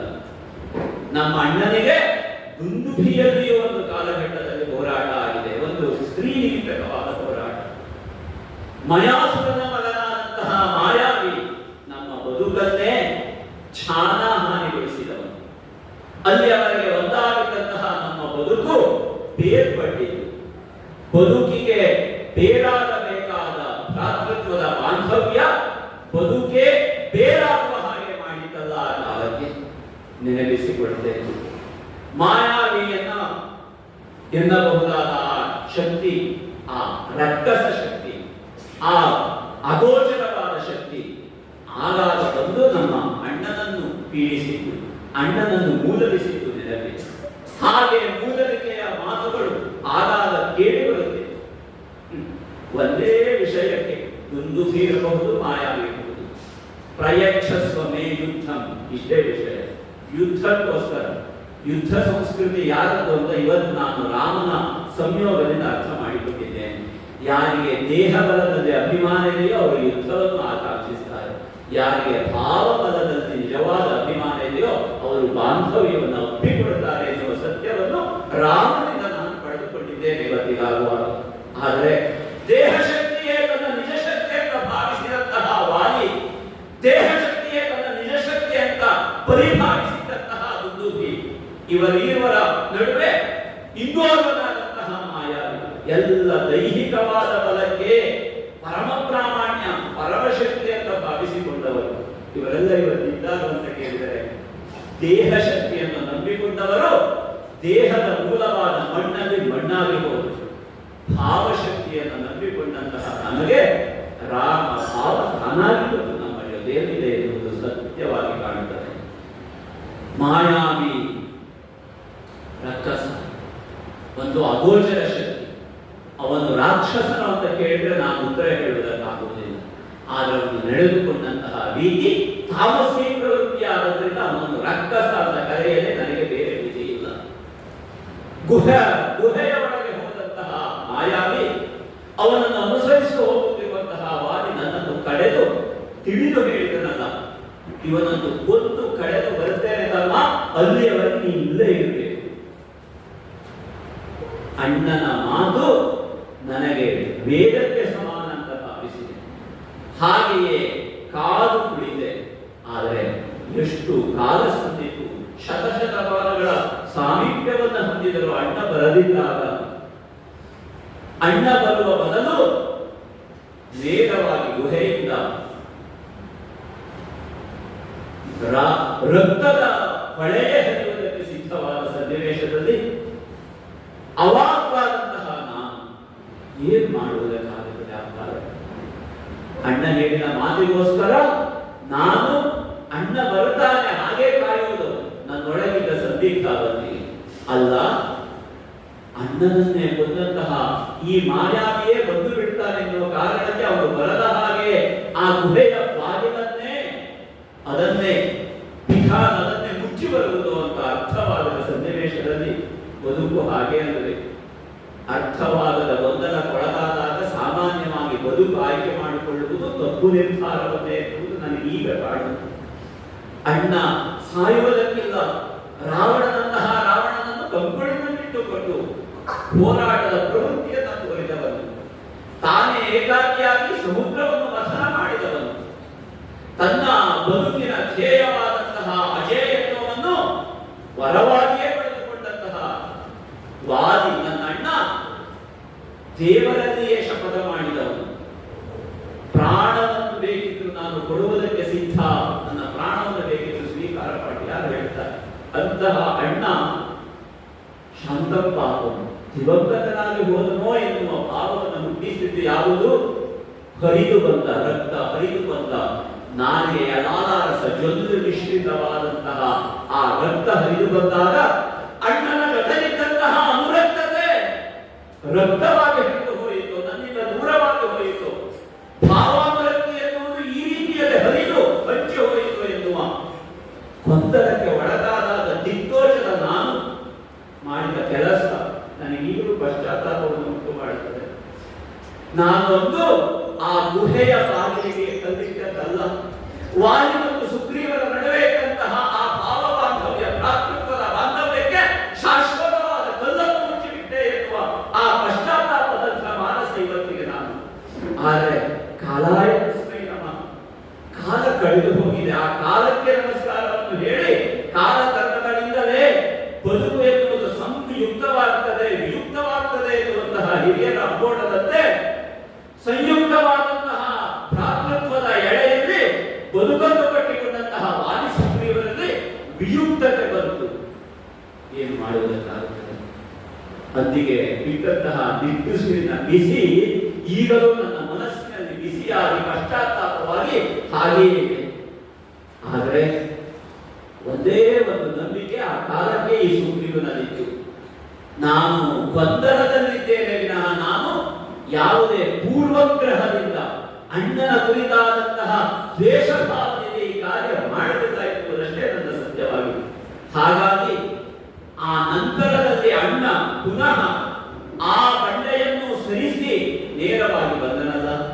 ಬಂದಂತಹ ಆತ ಕಿಷ್ಕಿಂಧೆಯ ಆಧಿಪತ್ಯದಲ್ಲಿ ತಾರೆ ಮತ್ತು ರುಮೆಯರ ಜೊತೆ ಕುಳಿತಂತಹ ನನ್ನನ್ನು ನೋಡಿದನಲ್ಲ.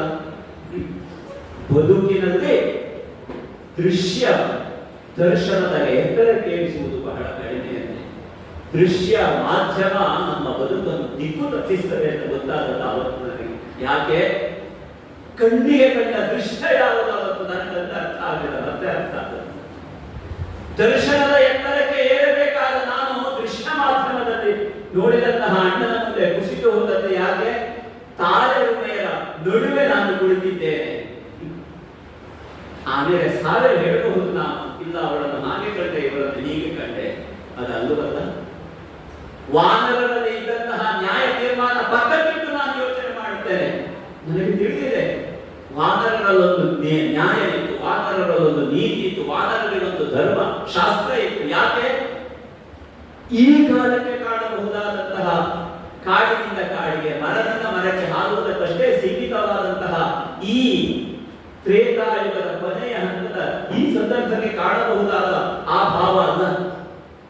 11 ಸಹಸ್ರ ವರ್ಷಗಳ ಹಿಂದೆ ಕಂಡಂತಹ ದೈವಿಕವಾದ ಭಾವದಲ್ಲಿ ಎಲ್ಲ ವಿಧವಾದಂತಹ ಧರ್ಮಶಾಸ್ತ್ರದ ವಸ್ತು ನಿಷ್ಠವಾದ ಬದುಕನ್ನು ಕಟ್ಟಿಕೊಂಡ ನೆಲೆಯಲ್ಲಿ ನಾನು ಯೋಚನೆ ಮಾಡುವುದು. ಹಾಗೆ ಯೋಚನೆ ಮಾಡುವಾಗ ವಾನರರಿಗಿದ್ದ ನ್ಯಾಯ, ವಾನರರಲ್ಲಿಯೂ ಬಾಂಧವ್ಯ ಇದೆ ಎನ್ನುವುದಕ್ಕೆ ನಾವು ಸಾಕ್ಷಿಗಳಾಗಿ ನಿಂತಾಗ ಅದೇ ವಾನರತ್ವದಲ್ಲಿ ಬಂದ ನ್ಯಾಯ ಏನು? ಅಣ್ಣ ಕೀರ್ತಿಶೇಷನಾಗಿ ಹೋದ ದಿವಂಗತನಾದ್ರೆ ಅಣ್ಣನ ಹೆಂಡತಿ ತಮ್ಮನ ಜೊತೆ ಇರಬಹುದು ಎನ್ನಬಹುದಾದ ಪ್ರಾಯ ನಮಗೆ ಇವತ್ತಿಗೂ ಅಷ್ಟೇ ಈ ಪ್ರೇತ ಕಳೆದು ಮುಂದೆ ಬರುತ್ತದೆ ಅಂತ ಹೇಳುತ್ತಿರುವ ದ್ವಾಪರ ಇರಬಹುದು, ಮುಂದೆ ಬರುವ ಕಲಿಯುಗವೂ ಇರಬಹುದು. 24ನೇ ಆವರ್ತನೆಯ ಮಹಾಯುಗದ ಆವರ್ತನೆಯಲ್ಲಿ ನಾವಿದ್ದೇವೆ ಎನ್ನುವುದನ್ನು ನಾನು ನೆನಪು ಮಾಡಿಕೊಂಡು ಆಡ್ತಾ ಇದ್ದೇನೆ. ಮಹಾಯುಗದ ಆವರ್ತನೆಯ ಈ ಕಾಲಘಟ್ಟದಲ್ಲಿ ವಾನರರಿಗಿದ್ದ ನ್ಯಾಯದಲ್ಲಿ ಅಣ್ಣನ ಹೆಂಡತಿಯಾದಂತಹ ನಾನು, ನನ್ನ ಹೆಂಡತಿಯಾದ ಬಂದಳು, ಅವಳನ್ನು ಧಿಕ್ಕರಿಸುವಂತಹ ಯಾವ ಅರ್ಹತೆಯೂ ನನಗಿಲ್ಲ. ಅದಕ್ಕೆ ಬೇಕಾಗಿ ಕಟ್ಟಿಕೊಂಡದ್ದು ಯಾರನ್ನು? ರುಮೆ, ನನ್ನ ಕೈ ಹಿಡಿದ ಪತ್ನಿ, ಪಾಣಿಗ್ರಹಣದ ಪತಿ, ಜೊತೆಯಲ್ಲಿ ತಾರೆಯನ್ನು ಇಟ್ಟುಕೊಂಡೆ. ಬದುಕಿಗೆ ತಾರೆಯಾಗಿ ಒದಗಬೇಕಾದಂತಹ ತಾರೆ, ಬದುಕಿನಲ್ಲಿ ತರಬೇಕಾದಂತಹ ಸಮಾಧಾನವೋ ಸಾಂತ್ವನದ ತಾರೆಯಾಗಬೇಕಾದ ತಾರೆ ತರದೇ ಹೋದಂತಹ ಭಾವ ಬಹಳಷ್ಟಾಗಿ ಹೋಯಿತು. ವಾಲಿ ಬಂದಾಗ ವಾಲಿ ಬದುಕಿ ಬಂದ ಸಂತೋಷ ಪಡ್ತೇನೆ ನಾನು.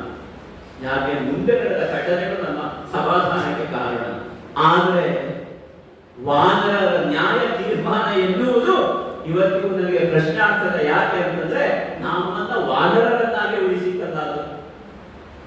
ಅಣ್ಣನ ಧರ್ಮಪತ್ನಿಯನ್ನೇ ಕೈ ಹಿಡಿಯಬಹುದು ತಮ್ಮ ಎನ್ನುವುದಕ್ಕೆ ಯಾವ ನ್ಯಾಯವೋ ರಾಮಾನುಯೋಗಕ್ಕೆ ಬಂದಾಗ ನನಗೆ ಈಗ ಪ್ರಶ್ನೆಯಾಗಿ ಕಾಡುವುದು.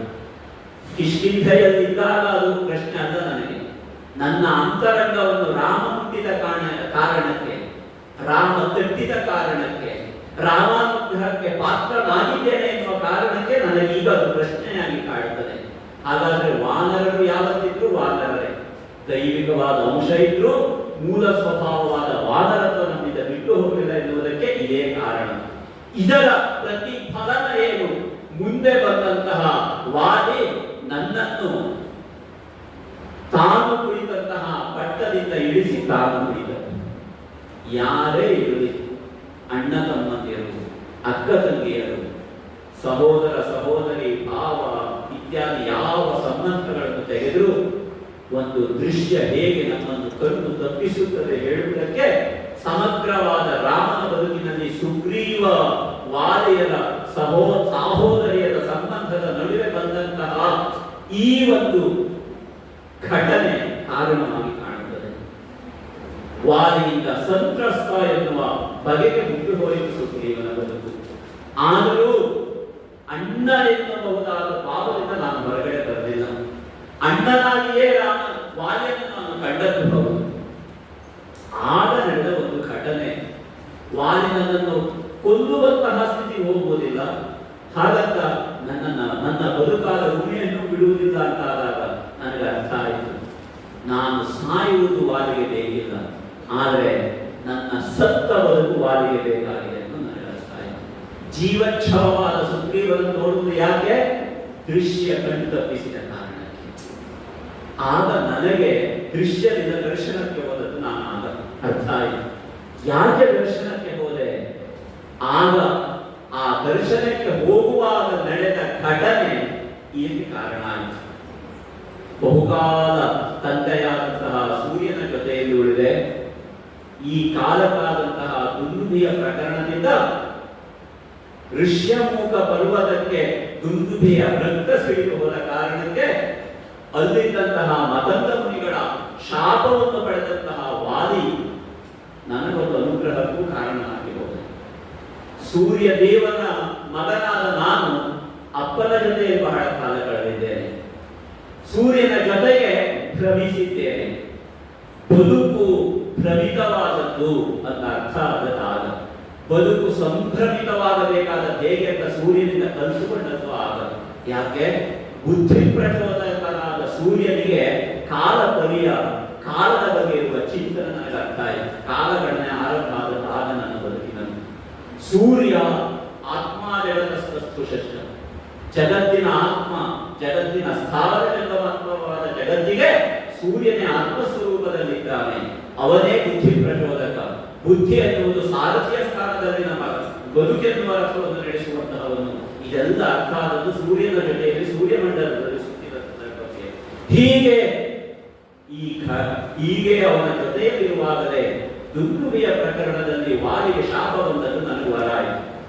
ಆಗ ನಾನು ಒಂದು ಸಮಾಧಾನ ಪಟ್ಟುಕೊಂಡೆ, ಸುಗ್ರೀವನಿಗೆ ಇನ್ನು ಕಿಷ್ಕಿಂಧೆಯಲ್ಲಿ ಬದುಕುವಂತಹ ಒಂದು ಯೋಗ ಇದೆ ಅನ್ನೋದು ಆಗ ಅರ್ಥ ಆಯ್ತು ನನಗೆ. ಅದಿಲ್ಲದೆ ಹೋದ್ರೆ ಬದುಕುವುದಕ್ಕೆ ಯೋಗವನ್ನೇ ಕಳೆದುಕೊಂಡಿದ್ದೆ, ಯೋಗ್ಯತೆಯನ್ನು ಅನ್ನನ ದೃಷ್ಟಿಯಲ್ಲಿ ಕಳೆದುಕೊಂಡ ತಮ್ಮನಾಗಿ ಹೋಗಿದ್ದೆ. ಬದುಕು ಹಾಗೆ ಅಲ್ವೇ?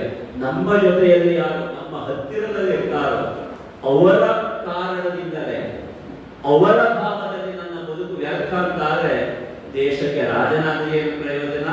ದೇಶದ ಮುಂದೆ ಬಹುಜನ ಪ್ರಿಯತೆಯನ್ನು ಪಡೆದುಕೊಂಡು ಏನು ಕಾರಣ? ಹಿಂದಿನ ಹೇಳಿದ ಮಾತು ನೆನಪಾಗುತ್ತದೆ. ಮನೆಯನ್ನು ಗೆದ್ದು ಊರನ್ನು ಗೆಲ್ಲುವುದು ನನಗೆ ಅರ್ಥ ಆಗ ಮನೆಯನ್ನು ಗೆಲ್ಲುವ, ಮನಸ್ಸನ್ನು ಗೆಲ್ಲುವ ಆ ಕಾರ್ಯಕ್ಕೆ ಉಜ್ಜುಗಿಸಿದ ಆ ಕಾಲಕ್ಕೆ ನಾನು ಅಂತೂ ಋಷ್ಯಮುಖ ಪರ್ವತ ಮತಂಗಾಶ್ರಮದಲ್ಲಿ ನನಗೊಂದು ಆಶ್ರಯ ಸಿಕ್ಕಿದ ಕಾಲ ಮತ್ತೆ ಗೊತ್ತಾಯಿತು. ಋಷೀಣ ಅಮೂಕತ್ವ ಋಷ್ಯಮೂಕ. ಋಷಿಗಳು ಮೌನದಲ್ಲಿದ್ರೆ ಮಂತ್ರ ಹುಟ್ಟುತ್ತದೆ. ನಮ್ಮ ಕಿಷ್ಕಿಂಧೆಯ ಆಸುಪಾಸಿನ ನೋಡಿದ ಸತ್ಯ. ಋಷಿಗಳ ಮೌನ ಮಂತ್ರ ಪ್ರಾದುರ್ಭಾವದ ಭೂಮಿಕೆ ಎನ್ನುವುದು ಅರ್ಥ ಆದದ್ದು. ಆದರೆ ಇದು ಮೌನ ಅಲ್ಲ, ಇದು ಮೂಕ ಭಾವ. ಮನಸ್ಸು ತಾನಾಗಿ ಸ್ಥಿರತೆಯನ್ನು ಹೊಂದಿದ್ರೆ ಮೌನವಂತೆ. ಬದುಕಿನ ಸಂದಿಗ್ಧಗಳು ಮನಸ್ಸನ್ನು ಬಲವಂತವಾಗಿ ಮೌನಗೊಳಿಸಿದರೆ ಮೂಕ ಭಾವ, ಕೇವಲ ಮೂಕ.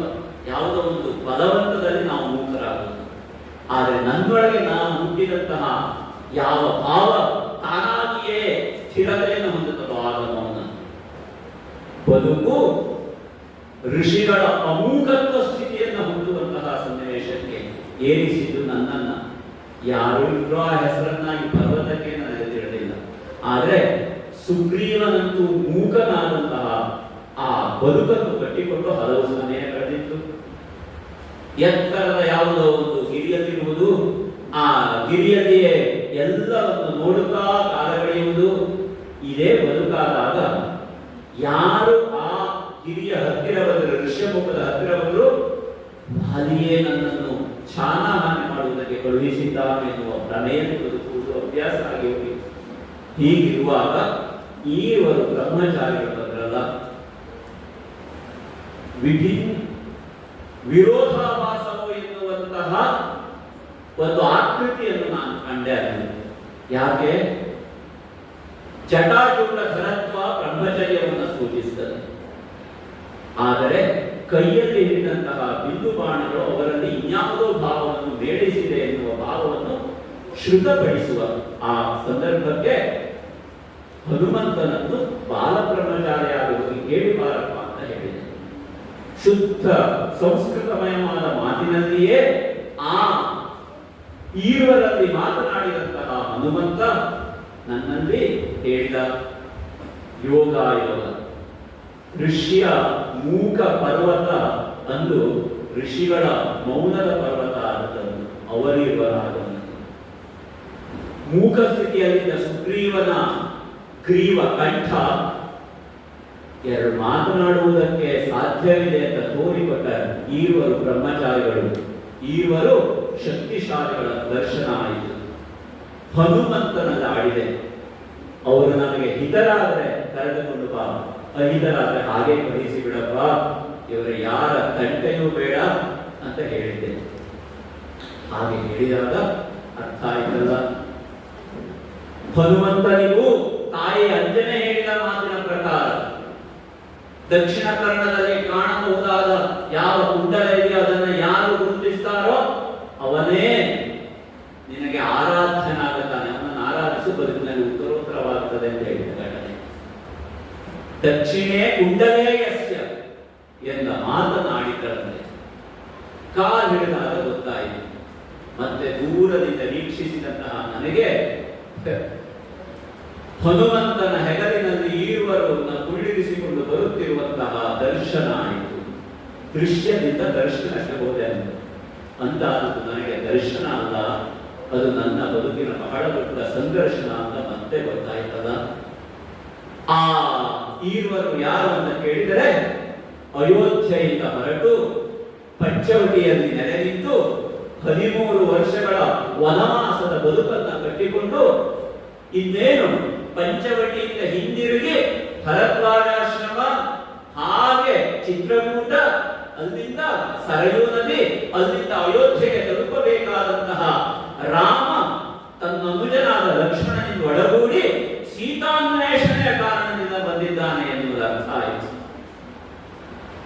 ಆಗ ಸುಗ್ರೀವ ನಾಮಕನಾದ ನಾನು ಆಡಿದೆ. ಲಕ್ಷ್ಮಣ ಮೊದಲಾಗಿ ಬಂದು ಆಡಿದ.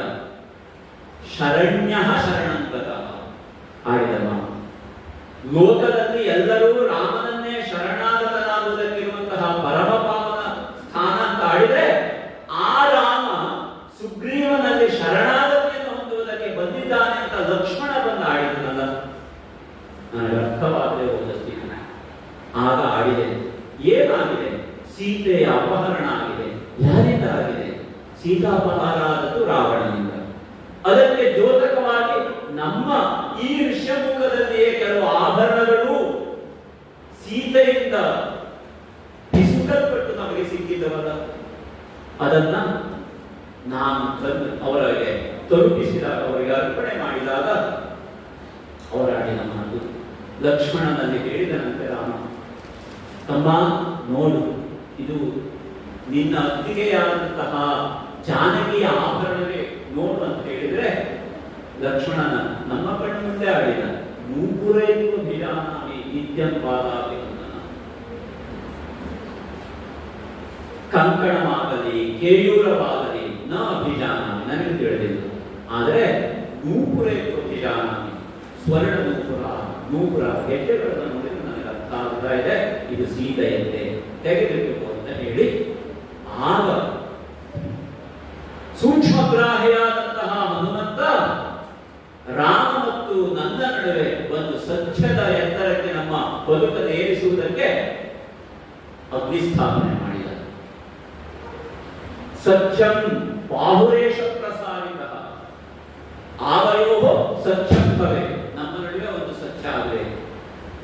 ಪಾಣಿಭ್ಯಾಂ ಪಾಣಿಹಿ ಗೃಹೀಶ್ವ, ಕೈಯಲ್ಲಿ ಕೈಯನ್ನು ಹಿಡಿದುಕೊಳ್ಳೋಣ.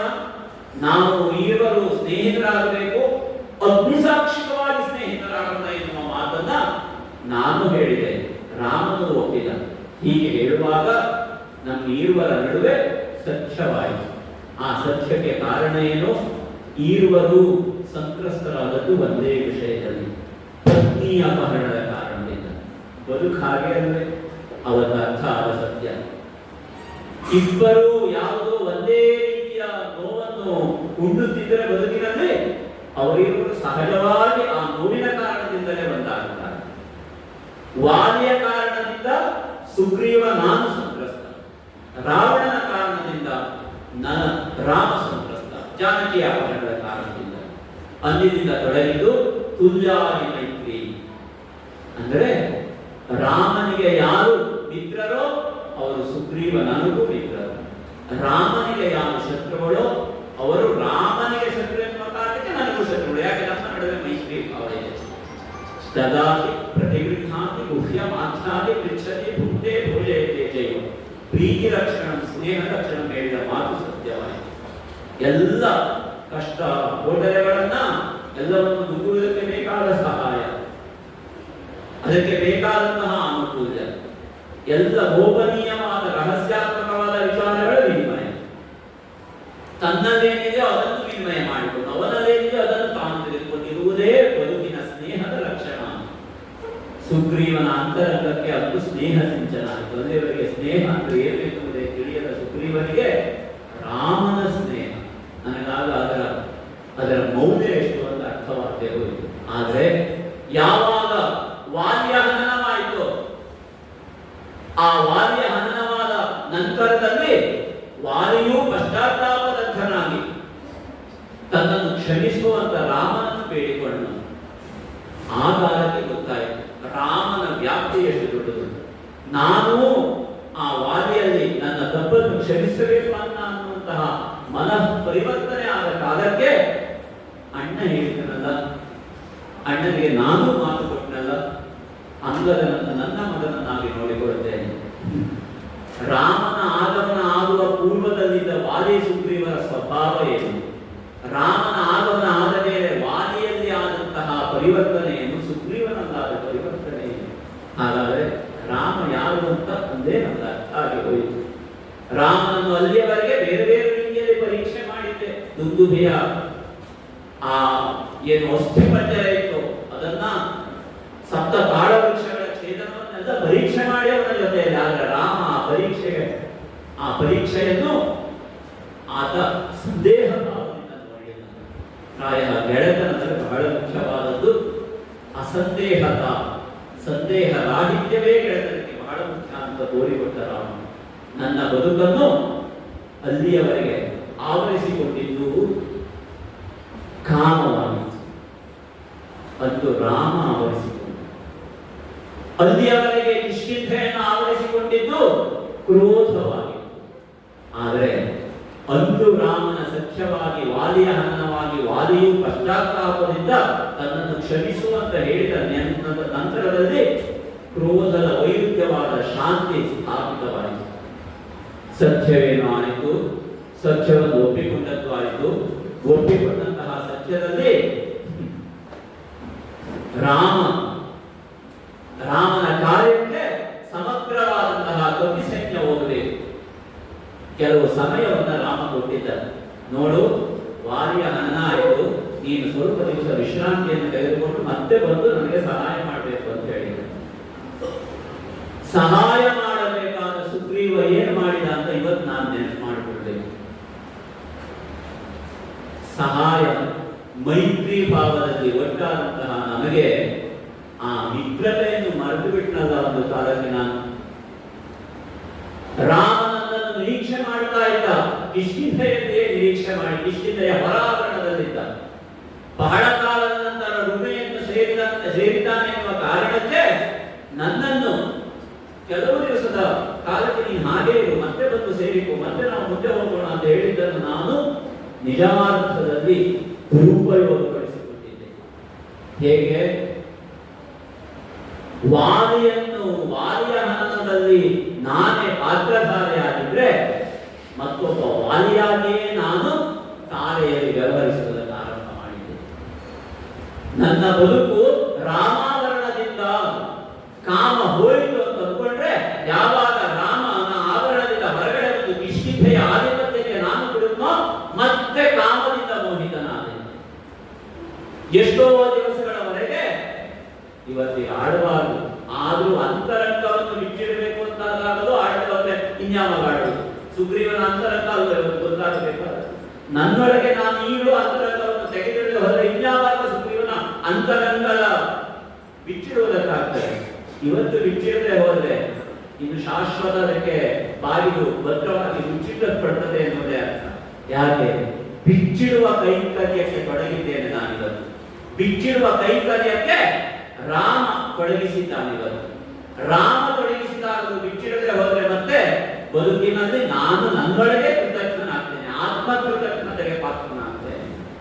ನಿಜಾರ್ಥದಲ್ಲಿ ವಾದಿ ಋಮೆಯ ಜೊತೆಯಲ್ಲಿ ಯಾವ ಕಾಮದಿಂದ ವ್ಯವಹರಿಸಿದನೋ ಅದಕ್ಕೂ ವಿಕ್ಷಿಪ್ತ ಮಾನಸಿಕನಾಗಿ ತಾರೆಯ ಜೊತೆಯಲ್ಲಿ ನಾನು ಕಾಮಮೋಹಿತನಾದೆ. ಸಂಪೂರ್ಣ ದಿನ ಹಗಲು ರಾತ್ರಿ ಇಲ್ಲದೆ ಅವರಲ್ಲಿ ಕಾಮಾವೇಶಿತನಾದೆ. ಅಂಗದಲ್ಲಿ ಹೇಳಿದ್ದೆ ಒಮ್ಮೆ, ನನಗೆ ನೆನಪಾಗ್ತದೆ, ನೋಡಪ್ಪ ರಾಷ್ಟ್ರವನ್ನು ನೀನು ನೋಡ್ಕೋ, ನಾನು ತಾರೆಯ ಜೊತೆ ಇರ್ತೇನೆ. ಮುಚ್ಚಿದ ಅರಮನೆಯ ಪ್ರಕೋಷ್ಠದ ಬಾಗಿಲನ್ನು ಬಿಚ್ಚಿಡದೆ ಕೆಲವು ದಿವಸ ತಾರೆಯ ಜೊತೆಗೆ ಕಳೆದಿದ್ದೇನೆ. ಪಕ್ಕದಲ್ಲಿ ಋಮೆಯನ್ನು ಮಲಗಿಸಿಕೊಂಡಿದ್ದೆ. ಹಾಗಾದ್ರೆ ರಾಮ ಎನ್ನುವ ಎರಡಕ್ಷರದ ಶಕ್ತಿಯಿಂದ, ಆ ಧ್ರುವ ಶಕ್ತಿಯಿಂದ ನೀವು ಹೊರಗಡೆ ಹೋದ್ರೆ ಮತ್ತೆ ನಿಮ್ಮನ್ನು ಕಾಮ ಆವರಿಸ್ತದೆ ಅಂತ ಗೊತ್ತಾಯ್ತು. ಸುಗ್ರೀವನ ಅಂತರಂಗದಲ್ಲಿ ಕಾಮ ತುಂಬಿದೆ. ಆಗ ರಾಮ ಎಚ್ಚರಿಕೆ ಕೊಟ್ಟನಲ್ಲ, ಸುಗ್ರೀವನಿಗೆ ಎಚ್ಚರಿಕೆಯ ಸಂದೇಶ ನನಗೆ ಗೊತ್ತವತ್ತು. ಏನು ಸಂದೇಶ? ರಾಮನೇ ಹೇಳಿದ್ದಾನೆ, ಸುಗ್ರೀವ ಇವತ್ತಿಗೂ ಬಂದು ನನ್ನಲ್ಲಿ ಮಾತನಾಡದೆ ಹೋದರೆ ನಾಳೆಯ ಸೂರ್ಯೋದಯ ನೋಡಲಿಕ್ಕೆ ಅವನಿಗೊಂದು ಎಚ್ಚರಿಕೆ ಕೊಡಿ. ಎಂತಹ ಮಾರ್ಧವದ ಸ್ನೇಹದ ರಾಮನನ್ನು ಎಂತಹ ಕಾಠಿಣ್ಯದ ಮಾತು ಹೇಳಿಸಲಿಕ್ಕೆ ಅವರು. ಆಗ ಪಲ್ಲಂಕದಲ್ಲಿ ಪವಡಿಸಿದ್ದಂತಹ ಸುಗ್ರೀವನಿಗೆ ಆಗ ವಿದ್ಯುತ್ ಸಂಚಾರ ಆಯಿತು. ಆಗ ಎಲ್ಲ ನೆನಪಾಯಿತು. ಅಂದ್ರೆ ಕಿಷ್ಕಿಂಧೆ ತುಂಬ ಕಾಮ ತುಂಬಿದೆ. ಕಿಷ್ಕಿಂಧೆಯ ಹಾಗೆ ಇದ್ದಂತಹ ಜನಸ್ಥಾನದಲ್ಲಿ ಕಾಮ ತುಂಬಿದೆ. ಕಿಷ್ಕಿಂಧೆಯ ಹಾಗೆ ಇದ್ದಂತಹ ಪಂಚವಟಿಯಲ್ಲಿ ಕಾಮ ತುಂಬಿದೆ. ಕಿಷ್ಕಿಂಧೆಯ ಹಾಗೆ ಇದ್ದ ಸರಯೂ ತೀರದ ಈಚಿನ ಎಲ್ಲಾ ಭಾಗಗಳಲ್ಲಿ ಕಾಮ ತುಂಬಿದೆ. ಕಾಮದ ಅತಿರೇಕ ಎಲ್ಲಿಗೆ ಹೋಗಿದೆ ಅಂತಂದ್ರೆ ಪುರುಷಾರ್ಥವಾದ ಕಾಮವನ್ನು ಬಿಟ್ಟು ಅರಿಷಟ್ ವರ್ಗದ ಕಾಮವಾಗಿ ಸಮಗ್ರವಾದಂತಹ ಆ ಜನಸ್ಥಾನದಿಂದ ತೊಡಗಿ ಲಂಕೆಯವರೆಗೆ ತುಂಬಿ ಹೋಗಿದೆ. ಒಂದು ಸಮಾಧಾನ ಕೊಟ್ಟೆ ಅವತ್ತು. ಏನು ಸಮಾಧಾನ? ರಾಮನಿಗೆ ಪಟ್ಟಾಭಿಷೇಕದ ಮುಹೂರ್ತ ತಪ್ಪಿದ್ದು ಒಳ್ಳೆಯದಾಯಿತು ಅಂತ ಅವತ್ತು ನಾನು ಭಾವಿಸುವ ಹಾಗೆ. ಯಾಕೆ? ಪಟ್ಟಾಭಿಷಿಕ್ತನಾದಂತಹ ರಾಮ ಅಲ್ಲೇ ಇದ್ದರೆ ಪ್ರಾಯ ನಾವು ಕಾಮದಲ್ಲಿಯೇ ಪರ್ಯವಸಾನ ಅಂತ ಹೋಗಿಬಿಡ್ತೀವಿ. ಪಟ್ಟಾಭಿಷೇಕದ ಮುಹೂರ್ತದಲ್ಲಿ ರಾಮನಿಗೆ ಅಯೋಧ್ಯೆಯಿಂದ ವನಾಭಿಗಮನದ ಆ ಸನ್ನಿವೇಶ ಬಂದಾಗ ರಾಮ ಆಡಿದನಂತೆ, ಇದನ್ನು ನಾನು ಧರ್ಮ ಅಂತ ಸ್ವೀಕರಿಸ್ತೇನೆ, ಪಿತೃವಾಕ್ಯ ಪರಿಪಾಲನ ಅಂತ ಸ್ವೀಕರಿಸ್ತೇನೆ, ಕೈಕೇಯಿಯಲ್ಲಿ ದೋಷವನ್ನು ಹುಡುಕಕೂಡದು ಅಂತ ಆಡಿದಂತೆ. ಕೈಕೇಯಿಗೆ ನನ್ನ ಕುರಿತಾಗಿರಬಹುದಾದ ಅತೀವವಾದ ಮಮತೆಯನ್ನ ನಾನು ಮಾತ್ರ ಅರ್ಥ ಮಾಡಿಕೊಳ್ಳಬಲ್ಲೆ, ಜಗತ್ತಿಗೆ ಅರ್ಥ ಆಗದು ಅಂತ ಹೇಳಿದಂತೆ. ಹಾಗಾದ್ರೆ ಕೈಕೇಯಿಯ ಮನಸ್ಸಿನಲ್ಲಿ ಆ ಭಾವವನ್ನು ಹುಟ್ಟಿಸಿದ ಮಂಥರ ಯಾರು ಹೇಳುವುದಕ್ಕೆ ಇವತ್ತು ನನಗೆ ಉತ್ತರ ಸಿಗ್ತಾ ಇದೆ. ಹೇಗೆ ನನ್ನ ಬದುಕಿನಲ್ಲಿ ಮಾಯೆಯ ಆವರಣವನ್ನು ಸೇರಿಸಿದ್ದನೋ ಪ್ರಾಯಃ ಆ ಯೋಚನೆಯಲ್ಲಿ ಮಂಥರೆಯ ರೂಪದಲ್ಲೊಂದು ಮಾಯೆ ಬಂತು. ಆ ಮಾಯೆ ರಾಮನ ನಿರ್ಬಂಧಗಳನ್ನೆಲ್ಲ ಸರಿಸಿ ಇಲ್ಲಿಯವರೆಗೆ ಕಳುಹಿಸಿಕೊಡುವುದು. ಆ ಕಾರಣಕ್ಕೆ ಶೂರ್ಪನಖಿ ಕಾಮಾಮೃತಳಾದವಳು ರಾಮಾಮೃತಳಾಗುವ ಸನ್ನಿವೇಶಗಳು. ಮೊದಲಾಗಿದ್ದಂತಹ ತಾಟಕಿ ಸುಬಾಹು ಮಾರೀಚರ ಅಲ್ಲಿದ್ದಂತಹ ವ್ಯವಸ್ಥೆಗಳು, ಅಲ್ಲಿದ್ದಂತಹ ಕಾಮ, ಅಲ್ಲಿಯೂ ರಾಮಾವರಣ ಬಂತು. ವರ್ಣ ಮಾಡಬೇಕಾದದ್ದು ರಾಮನನ್ನು ಎನ್ನುವ ಭಾವವನ್ನ ಮತ್ತೆ ಮತ್ತೆ ತುಂಬಿದ್ದು ಆ ಸಂಗತಿಗಳು. ಅದಕ್ಕೆಲ್ಲ ಕಲಶಪ್ರಾಯವಾಗಿ ತಿಲಕಪ್ರಾಯವಾಗಿ ಒದಗಿ ಬಂದದ್ದು ವಾಲಿ ಸುಗ್ರೀವರ ಕಾಳ. ಆ ವಾಲಿ ಸುಗ್ರೀವರ ಕಾಳದ ಹಾಗೆ ಒದಗಿ ಬಂದ ಕಾರಣದಿಂದಲೇ ಇವತ್ತಿಗೆ ಕಾಮಾಮೃತನಾದಂತಹ ಸುಗ್ರೀವ ಮತ್ತೆ ರಾಮಾಮೃತನಾಗುವುದಕ್ಕೊಂದು ಜಾಗೃತೆಯನ್ನು ರಾಮಚರೇ ಪಡೆದುಕೊಳ್ಳುವ ಹಾಗಾಯಿತು. ಹೀಗೆ ಪಡೆದುಕೊಂಡ ನಾನು ಅವತ್ತಿಗೆ ಆಜ್ಞೆ ಮಾಡಿದೆ. ಮತ್ತೆ ಇವತ್ತಿಗೂ ಆಡ್ತಾರೆ, ಗೊತ್ತಿಲ್ಲ ಮುಂದೆ ಆಡ್ತಾರೆ. ಸುಗ್ರೀವಾಜ್ಞೆ ಹೊರಡಿಸಿತು. ಹೌದು, ಸುಗ್ರೀವ ನಾಮಕನಾಗಿ ನಾನು ಕಿಷ್ಕಿಂಧೆಯ ಆಧಿಪತ್ಯವನ್ನು ಹೊತ್ತವನ್ನು ಹೇಳಿದ್ದೆ. ಎಲ್ಲೆಲ್ಲಿ ಹರಿದು ಹಂಚಿ ಹೋದಂತಹ ಕಪಿ ಕಟಕಗಳಿದ್ದಾವೋ ಅವರೆಲ್ಲ ದಿನ ಕೆಲವು ಕಳೆಯೋದ್ರೊಳಗೆ ಬಂದು ಸೇರತಕ್ಕದ್ದು ಇದು ಸುಗ್ರೀವಾಜ್ಞೆ. ಎಲ್ಲ ಹರಿದವನ್ನೆಲ್ಲ ಸೇರಿಸಿಕೊಂಡೆ. 14 ಅರ್ಬುದ ವಾನರ ಸೇನೆ ಸಿದ್ಧ ಆಯಿತು. 18 ಅರ್ಬುದ ವಾನರ ಸೇನೆ, ವಿಶಿಷ್ಟವಾದಂತಹ ಸೇನೆ ಸಿದ್ಧವಾಗಿ ಲಂಕೆಗೆ ಅಭಿಯೋಗ ನಡೆಸುವುದಕ್ಕೆ ಮುಂದೆ ಆದಾಗ, ಶತಯೋಜನ ವಿಸ್ತೀರ್ಣವಾದಂತಹ ಇಲ್ಲಿಗೆ ನಾತಿ ದೂರದಲ್ಲಿರುವಂತಹ ಯಾವ ಸಮುದ್ರ ಇದೆ ಆ ಸಮುದ್ರಕ್ಕೆ ಸೇತುವೆಯನ್ನು ಕಟ್ಟಿದ್ದು. ಸೇತುವೆ ಕಟ್ಟಿದ್ದು ಈ ತುದಿಯಿಂದ ಆ ತುದಿಗೆ.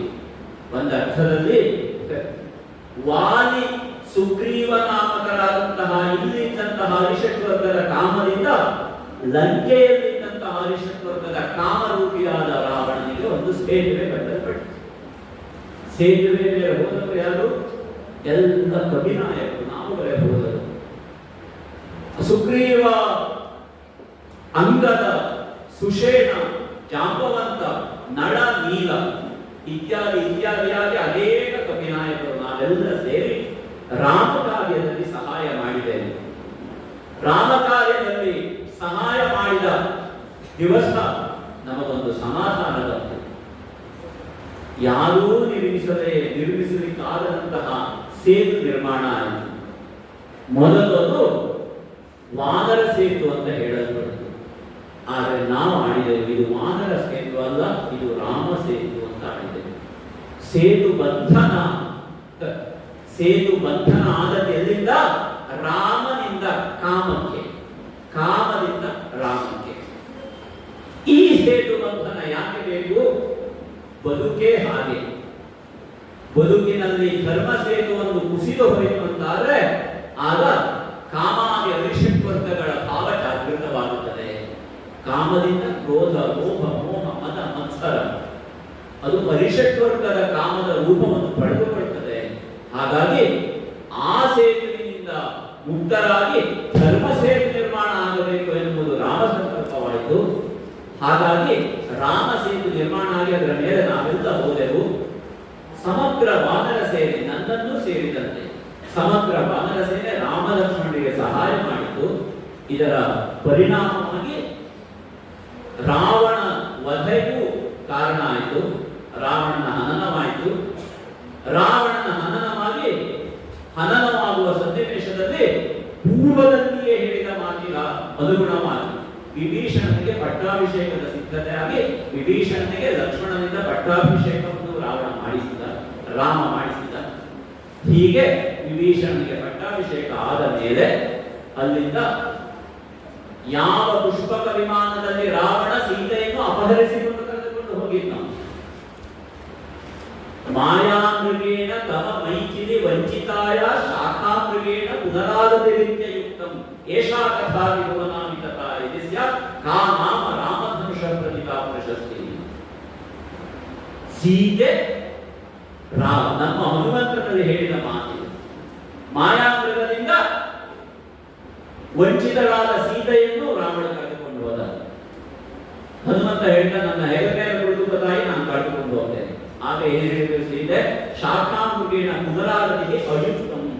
ಶಾಖಾಮೃಗ ಅಂದ್ರೆ ಮಂಗ ಅಂದ್ರೆ ವಾನರ. ಹೇಗೆ ಮಾಯಾಮೃಗದಿಂದ ಕರೆದುಕೊಂಡು ಹೋದ್ನೋ ಅದನ್ನ ವಾನರರಿಂದ ಕರೆದುಕೊಂಡು ಬರುವುದು ರಾಮನ ಧನುಸ್ಸಿಗಿರುವಂತಹ ಮಹತ್ವವನ್ನು, ಮೌಲ್ಯವನ್ನು ಕುಸಿದು ಬಿಡುವ ಹಾಗೆ ಮಾಡುತ್ತದೆ. ರಾಮ ಬರಲಿ ಅಂತ ಸೂಚ್ಯವಾಗಿ ಸಂಕೇತ ಗೊತ್ತಿತ್ತು. ಇದನ್ನು ಅರ್ಥ ಮಾಡಿಕೊಂಡಂತಹ ರಾಮ ಸೇತು ನಿರ್ಮಾಣ ಮಾಡಿಯೇ ಬಂದಂತಹ ರಾಮ ಅವರನ್ನೆಲ್ಲ ಹನನ ಮಾಡಿದ. ನಾವು ಅವರಿಗೆ ಸಹಾಯ ಮಾಡಿದೆವು. ನಮ್ಮದೇನು ದೊಡ್ಡ ಕೊಡುಗೆ ಇಲ್ಲ. ಸೈನ್ಯ ಬಂದು ಅವರಿಗೂ ಸೈನ್ಯ ಇತ್ತು, ನಮ್ಮದು ಸೈನ್ಯ ಇತ್ತು. ಸೈನ್ಯದಿಂದ ಸೈನ್ಯಕ್ಕೆ ಹೋರಾಟ ಆಯಿತು. ಆದರೆ ಇಂದ್ರಜಿತ್ತು, ಅಧಿಕಾಯ, ಕುಂಭಕರ್ಣ, ರಾವಣ ಹೀಗೆ ಅವರ ಯಾರೆಲ್ಲ ಮಹಾನಾಯಕರುಗಳಿದ್ರು ಅವರನ್ನೆಲ್ಲ ರಾಮಾದಿಗಳೇ ರಾಮಲಕ್ಷ್ಮಣರೇ ಹನನ ಮಾಡಿದ್ರು. ರಾವಣ ಮದೆಯಾಗಿ ಪುಷ್ಪಕ ವಿಮಾನದಲ್ಲಿ, ಯಾವ ಪುಷ್ಪಕ ವಿಮಾನದಲ್ಲಿ ಸೀತೆಯನ್ನು ಅಪಹರಣ ಮಾಡಿದ್ನೋ ಅದೇ ಪುಷ್ಪಕದಲ್ಲಿ ವಿಭೀಷಣ ನಮ್ಮನ್ನು ಕಳುಹಿಕೊಡುವುದಕ್ಕೆ ಸಿದ್ಧನಾದ. ಆಗ ರಾಮನಾಡಿದ ಮಾತು ರೋಮಾಂಚಗೊಳಿಸುತ್ತದೆ. ಅಪಿ ಸ್ವರ್ಣಮಯೀ ಲಂಕಾ ನಮೇ ಲಕ್ಷ್ಮಣ ರೋಚತೆ ಜನನಿ ಜನ್ಮಭೂಮಿ ಸ್ವರ್ಗಾದಪಿ ಕರಿಯಸಿ ಮಂತ್ರಪ್ರಾಯ ಸೂತ್ರಪ್ರಾಯ ಮಾತಿದು. ಈ ಮಾತು ನಮಗೆ ಈಗಲೂ ರೋಮಾಂಚಗೊಳಿಸುವ. ಸ್ವರ್ಣಮಯವಾದಂತಹ ಲಂಕೆ, ಬಂಗಾರದ ಲಂಕೆ ಯಾರೂ ನನಗಿದು ರೋಚಿಸುತ್ತಿಲ್ಲ, ವಿಚಿಸ್ತಾ ಇಲ್ಲ. ಜನನಿ ಮತ್ತು ಜನ್ಮಭೂಮಿ ಪ್ರಪಂಚದಲ್ಲಿ ಸರ್ವಶ್ರೇಷ್ಠವಾದದ್ದು, ಸ್ವರ್ಗದಿಂದ ಮಿಗಿಲುವಂತಹ ರಾಮಾಯಣ. ಅದು ರಾಮನ ಆದರ್ಶ. ಸುಗ್ರೀವನ ಕಾಮಾವರಣಗಳನ್ನು ತೆಗೆದಂತಹ ಮಾತುಗಳಲ್ಲಿ ಇದು ಒಂದಲ್ಲ. ಜಗತ್ತಿನ ಕಾಮಾವರಣವನ್ನು, ಜಗತ್ತಿನ ಮೋಹಾವರಣವನ್ನು ಕಳಚಿ ಬಿಡುವ, ಜಗತ್ತಿನಲ್ಲೇ ಸ್ವಾಭಿಮಾನವನ್ನು, ದೇಶಾಭಿಮಾನವನ್ನು ಜಾಗೃತಿಯಲ್ಲಿರುವಂತಹ ಮಾತು, ಸೂತ್ರಪ್ರಾಯವಾದ, ಮಂತ್ರಪ್ರಾಯವಾದ ರಾಮನ ಮಾತು. ಈ ಮಾತನ್ನು ವಿಭೀಷಣನಲ್ಲಿ, ಲಕ್ಷ್ಮಣನಲ್ಲಿ ಹೇಳಿದಂತಹ ರಾಮ ಸೀತೆಯ ಅಗ್ನಿ ಪ್ರವೇಶವನ್ನು ಸಿದ್ಧ ಮಾಡಿ ನೇರವಾಗಿ ಹೊರಟಾಗ ಅವನ ಜೊತೆಯಲ್ಲಿ ಹೊರಟು ಬಂದೆವು, ನಾವು ಬಂದೆವು.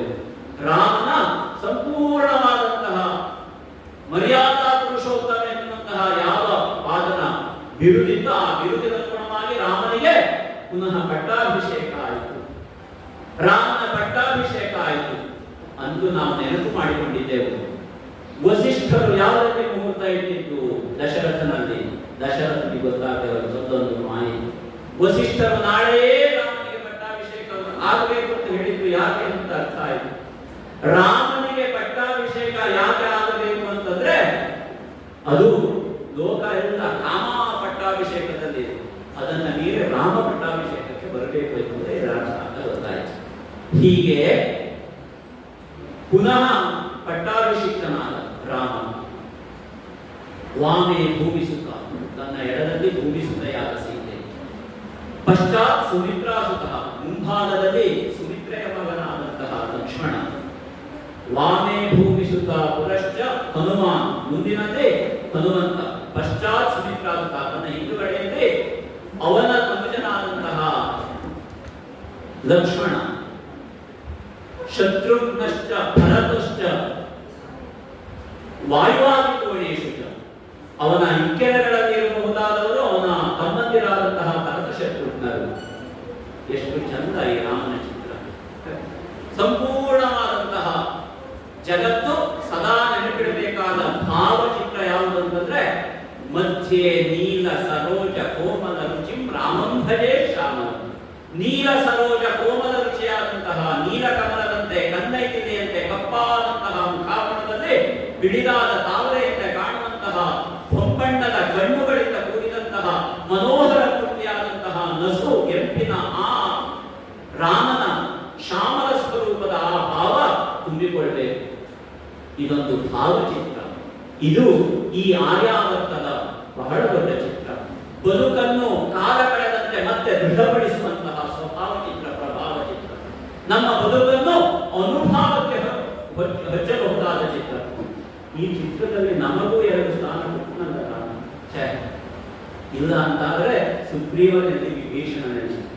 ಸುಗ್ರೀವಶ್ಚ ವಿಭೀಷಣಶ್ಚ ಯುವರಾಟ್ ತಾರಾಸುತೋ ಜಾಂಬವ.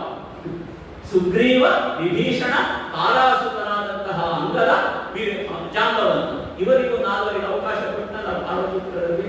ಒಂದು ಸಾರ್ಥಕ ಅಂತ ಭಾವಿಸುವುದಾದ ಕಾರಣಕ್ಕೆ ರಾಮನ ಆವರಣಕ್ಕೆ ಹೋದ ಅಂತಾದ್ರೆ, ಅವನ ಆವರಣದಲ್ಲಿ ಅವನಿದ್ದಾನೆ ಅಂತಾದ್ರೆ ಅವ ಯಾವತ್ತೂ ಅದನ್ನು ಬಿಟ್ಟು ಕೊಡಲಾರೆ ಹೇಳುವುದಕ್ಕೆ ಈ ಭಾವಚಿತ್ರವೇ ಸಾಕ್ಷ್ಯವನ್ನು ಒದಗಿಸುತ್ತದೆ.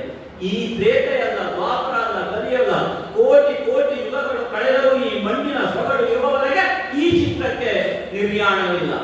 ರಾಮನ ವ್ಯಕ್ತಿತ್ವಕ್ಕೆ ನಿರ್ಯಾಣವಿಲ್ಲ, ರಾಮನ ಭಾವಕ್ಕೆ ನಿರ್ಯಾಣ ಇಲ್ಲ. ಅದು ಎಲ್ಲಿಯವರೆಗಿಲ್ಲೋ ಈ ಚಿತ್ರಕ್ಕೂ ನಿರ್ಯಾಣವಿಲ್ಲ ಎನ್ನುವುದು ಸತ್ಯವಾದ ಮಾತು. ಹೀಗೆ ಅಂತಹ ಭಾವವನ್ನು ಹೊಂದುವಂತಹ ನಮಗೆ ಅಂತೂ ಅದನ್ನು ಮುಗಿಸಿಕೊಂಡು ಹಿಂದಿರುಗಿ ಬಂದೆ. ಪಟ್ಟಾಭಿಷೇಕ, ರಾಮರಾಜ್ಯ ಆಡಿದ ಮಾತಂತೆ ಕೇಳಿದ ಕರುಣಾಕೃತಿಯಾಗಿ ಕೇಳಿದ ಮಾತು ಪುನಃ ಈಗ ಯೋಚನೆ ಮಾಡುವುದು. ರಾಮ ಪಟ್ಟಾಭಿಷಿಕ್ತನಾಗಿ ಸುದೀರ್ಘ 11 ಸಹಸ್ರ ವರ್ಷ ಆಳ್ವಿಕೆ ಮಾಡಿದ, ರಾಮರಾಜ್ಯ ಸ್ಥಾಪನೆಯಾಯಿತು. ನಮ್ಮ ಬದುಕಿನಲ್ಲಿದ್ದಂತಹ ಎಲ್ಲ ಮೂರೆಗಳನ್ನು ತಿದ್ದಿದ. ಹಾಗಾದ್ರೆ ಜಗತ್ತಿಗೆ ರಾಮ ಯಾಕೆ ಬಂದ? ಜಗತ್ತಿಗೆ ಯಾಕೆ ರಾಮ ಬಂಧು? ಜಗತ್ತಿಗೆ ಯಾಕೆ ರಾಮ ತಂದೆ?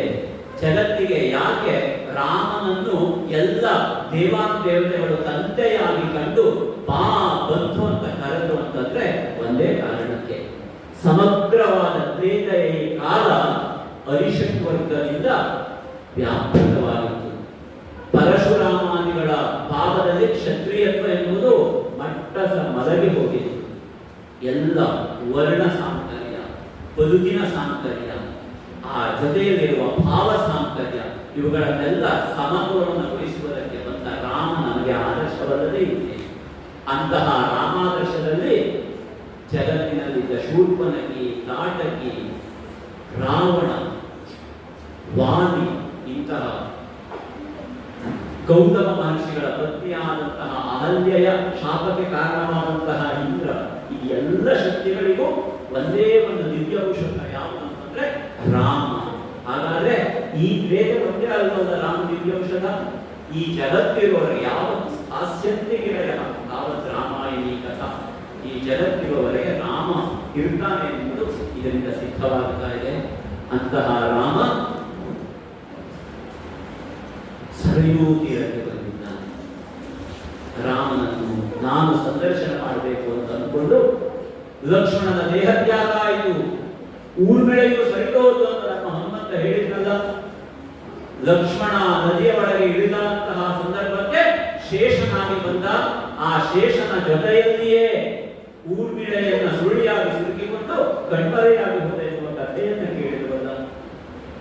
ಲಕ್ಷ್ಮಣ ಸರಿದು ಹೋದ ಅಂತಂದ್ರೆ ರಾಮನ ಬದುಕಿನ ಲಕ್ಷ್ಮ ಗುರುತು ಹೆಗ್ಗುರುತು ಯಾರು ಅಂತಂದ್ರೆ ಲಕ್ಷ್ಮಣ. ಲಕ್ಷ್ಮಣ ಸರಿದು ಹೋದ ಅಂತಂದ್ರೆ ನಾವು ಅರ್ಥ ಮಾಡಬೇಕು, ನಾವೆಲ್ಲ ಸರಿಯುವ ಕಾಲ ಬಂದಿದೆ. ಹಾಗಾಗಿ ರಾಮನ ಸಂದರ್ಶನಕ್ಕೆ ಬಂದೆ. ರಾಮನನ್ನು ಆಡಿದಂತಹ ಮಾತು, ಸಖೇ ಶೃಣುಷ್ವ ಸುಗ್ರೀವ ನತ್ವಯಾಹಂ ವಿನಾಕೃತಃ ಗಚ್ಚೇಯಂ ದೇವಲೋಕೋವ ಪರಮತ್ವ ಪದನ್ಮಃ. ರಾಮನ ಆಡಿದ, ರಾಮ ನಿನ್ನನ್ನು ಬಿಟ್ಟು ನಾನು ಇರ್ಲಿಕ್ಕೆ ಆಗುವುದಿಲ್ಲ ಅಂತ ಆಡಿದೆ. ನೀನು ನನಗೆ ಸತ್ಯವನ್ನು ಕೊಟ್ಟವನು ಅಂತ ಆಡಿದೆ. ಹಾಗೆ ಹೇಳಿದಾಗ ರಾಮ ಹೇಳಿದ, ನಿನ್ನನ್ನು ಬಿಡುವ ಪ್ರಶ್ನೆ ಇಲ್ಲ. ಯಾಕೆ? ಆದರ್ಶದಲ್ಲಿ ಲಕ್ಷ್ಮಣ, ಭರತ, ಶತ್ರುಘ್ನರು ಸಹೋದರಿಯರ ಆದರ್ಶವಾಗಿ ನನ್ನ ಜೊತೆ ಇತ್ತು. ಪತ್ನಿಯ ಆದರ್ಶದಲ್ಲಿ ಸೀತೆ ಇತ್ತು. ಜೊತೆಯಲ್ಲಿ ತಾಯಂದಿರ ಆದರ್ಶದಲ್ಲಿ ಕೌಸಲ್ಯ, ಸುಮಿತ್ರೆ, ಕೈಕೇಯಿಯಿತ್ತು. ಮಂತ್ರಿ ಮಂಡಳಿಗಳ ಆದರ್ಶದಲ್ಲಿ ಸುಮಂತ್ರಾದಿ ಅಷ್ಟಮಂತ್ರಿಗಳಿತ್ತು. ಬ್ರಹ್ಮರ್ಷಿಗಳಾಗಿ ವಸಿಷ್ಠ, ವಾಮದೇವಾದಿಗಳಿತ್ತು. ಗುರು ಆದರ್ಶದಲ್ಲಿ ವಿಶ್ವಾಮಿತ್ರರಿತ್ತು. ಆದರೆ ಒಂದು ಆದರ್ಶಕ್ಕೆ ಕೊರತೆ ಇತ್ತು. ತಮ್ಮ ಕೊರತೆ ಇತ್ತು ನನಗೆ. ಯಾವ ಆದರ್ಶ? ಮೈತ್ರಿಯ ಆದರ್ಶ. ಮಿತ್ರತ್ವದ ಆದರ್ಶಕ್ಕೆ ಈರುವರೇ ಕೃಷ್ಣ ಅಂತ. ಒಬ್ಬ ಕಿಷ್ಕಿಂಧೆಯ ಆಧಿಪತ್ಯ ಹೊಂದಂತಹ ಸುಗ್ರೀವ ನೀನು, ಮತ್ತೊಬ್ಬ ಶರಣಾಗತ ಅಂತ ಹೇಳಿದಂತಹ ಆ ವಿಭೀಷಣ.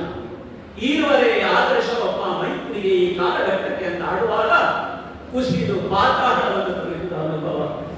ಎಲ್ಲಿದ್ದಂತಹ ಸುಗ್ರೀವನನ್ನು ಎಷ್ಟು ಎತ್ತರಕ್ಕೆ ಏರಿಸಿದ ರಾಮ. ಕಾಮದಿಂದ ಮೋಹಿತನಾದಂತಹ ಸುಗ್ರೀವನಿಗೆ ರಾಮಮೋಹಕ್ಕೆ ಹೇಗೆ ಒಳಪಡಿಸಿದ ರಾಮ. ಒಂದು ಶಿಲೆ ಶಿಲ್ಪವಾಗಿ ಶೀಲವಾಗಿ ಎದ್ದು ನಿಲ್ಲಬೇಕು ಅಂತಾದ್ರೆ ಜಗತ್ತಿಗೆ ಬೇಕಾದದ್ದು ರಾಮನಾಮ ಎನ್ನುವುದನ್ನು ತೋರಿಕೊಟ್ಟ ರಾಮ ನನ್ನಲ್ಲಿ ಮೈತ್ರಿಯ ಭಾವವನ್ನ ದ್ವಯಾಪ್ಯಹಮ್ಮಿನಾಗ್ತಾನೆ, ನಿನ್ನ ಹೊರತಾಗಿ ಅಂತ ಆಡುತ್ತಾನೆ ಅಂತಾದ್ರೆ, ಸಖೇ ಸುಗ್ರೀವ ಅಂತ ಆಡುತ್ತಾನೆ ಅಂತಾದ್ರೆ ಬದುಕು ಸಾರ್ಥಕ ಅಲ್ವೇ? ಸೂರ್ಯ ಮಗ ನಾನು, ಸೂರ್ಯ ವಂಶದ ಉತ್ಪನ್ನ ಕುಡಿ ರಾಮ. ಇವತ್ತಿಗೆ ಅರ್ಥ ಆಗುತ್ತಾ ಇದೆ. ಹಾಗಾದ್ರೆ ಇಷ್ಟನ್ನು ಆಡಿದಂತಹ ನಾನು ಅವನಿಗೆ ಪಾದಕ್ಕೆ ನಮಸ್ಕಾರ ಮಾಡಿ ಹೋದ್ರೆ, ನಿನ್ನ ಸ್ಥಾನ ಪಾದವನ್ನು ಆಲಿಂಗನ ಅಂತ ಹನುಮಂತನಿಗೆ ಕೊಟ್ಟ ಆಲಿಂಗನದ ಸೌಖ್ಯವನ್ನು ಈ ಸುಗ್ರೀವನಿಗೂ ಇತ್ತ ಈ ಕಾಲಕ್ಕೆ. ಹೀಗೆ ಸುಗ್ರೀವ ನಾಮಕನಾದಂತಹ ನಾನು ನನ್ನನ್ನು ಕಳೆದು ರಾಮನನ್ನು ಕೊಟ್ಟ ಎನ್ನುವುದು ಸತ್ಯ ಅಲ್ವೇ?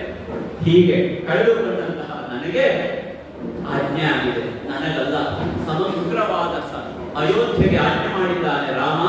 ಒಂದೇ ಆಜ್ಞೆ, ಬರುವವರನ್ನ ಬರುವವರಿಗೆಲ್ಲ ಮುಕ್ತಾವಕಾಶ ಇದೆ. ಹಾಗಾದ್ರೆ ಸರಿಯು ತೀರಕ್ಕೆ ಬಂದಿದ್ದೇನೆ. ವಸಿಷ್ಠರ ಮಾರ್ಗದರ್ಶನದಲ್ಲಿ ಸಿದ್ಧನಾದ ರಾಮ ಸಂಕಲ್ಪಬದ್ಧನಾಗಿದ್ದಾನೆ. ಪರಲೋಕ ಗಮನಕ್ಕೆ ಈ ಒಂದು ಕಾರ್ಯ ಇದೆ ಎನ್ನುವುದು ವಸಿಷ್ಠರಾದ ಬ್ರಹ್ಮರ್ಷಿಗಳಿಗೆ ತಿಳಿದಿರುವ ವಿಚಾರ. ಅವರ ಸಂಕಲ್ಪದಂತೆ ರಾಮ ಸರಿಯು ನದಿಯಲ್ಲಿ ಇಳಿದ್ರೆ ಸರಿಯು ನದಿ ಚಿಕ್ಕದಾಗಿ ಕಾಣ್ತಾ ಇದೆ. ಅಯೋಧ್ಯ ಪ್ರಜಾವೃಂದ, ಇಲ್ಲಿರುವಂತಹ ಬೇರೆ ಬೇರೆ ಪಕ್ಷಿಗಣಗಳು, ಗೋಮಾತೆ ಎಲ್ಲವೂ ಸೇರಿಕೊಂಡು ಸರಿಯು ನದಿಯನ್ನೇ ಚಿಕ್ಕದಾಗಿ ಮಾಡಿದ ಹಾಗೆ ಕಾಣ್ತಾ ಇದೆ. ಇಕ್ಕೆಲಗಳ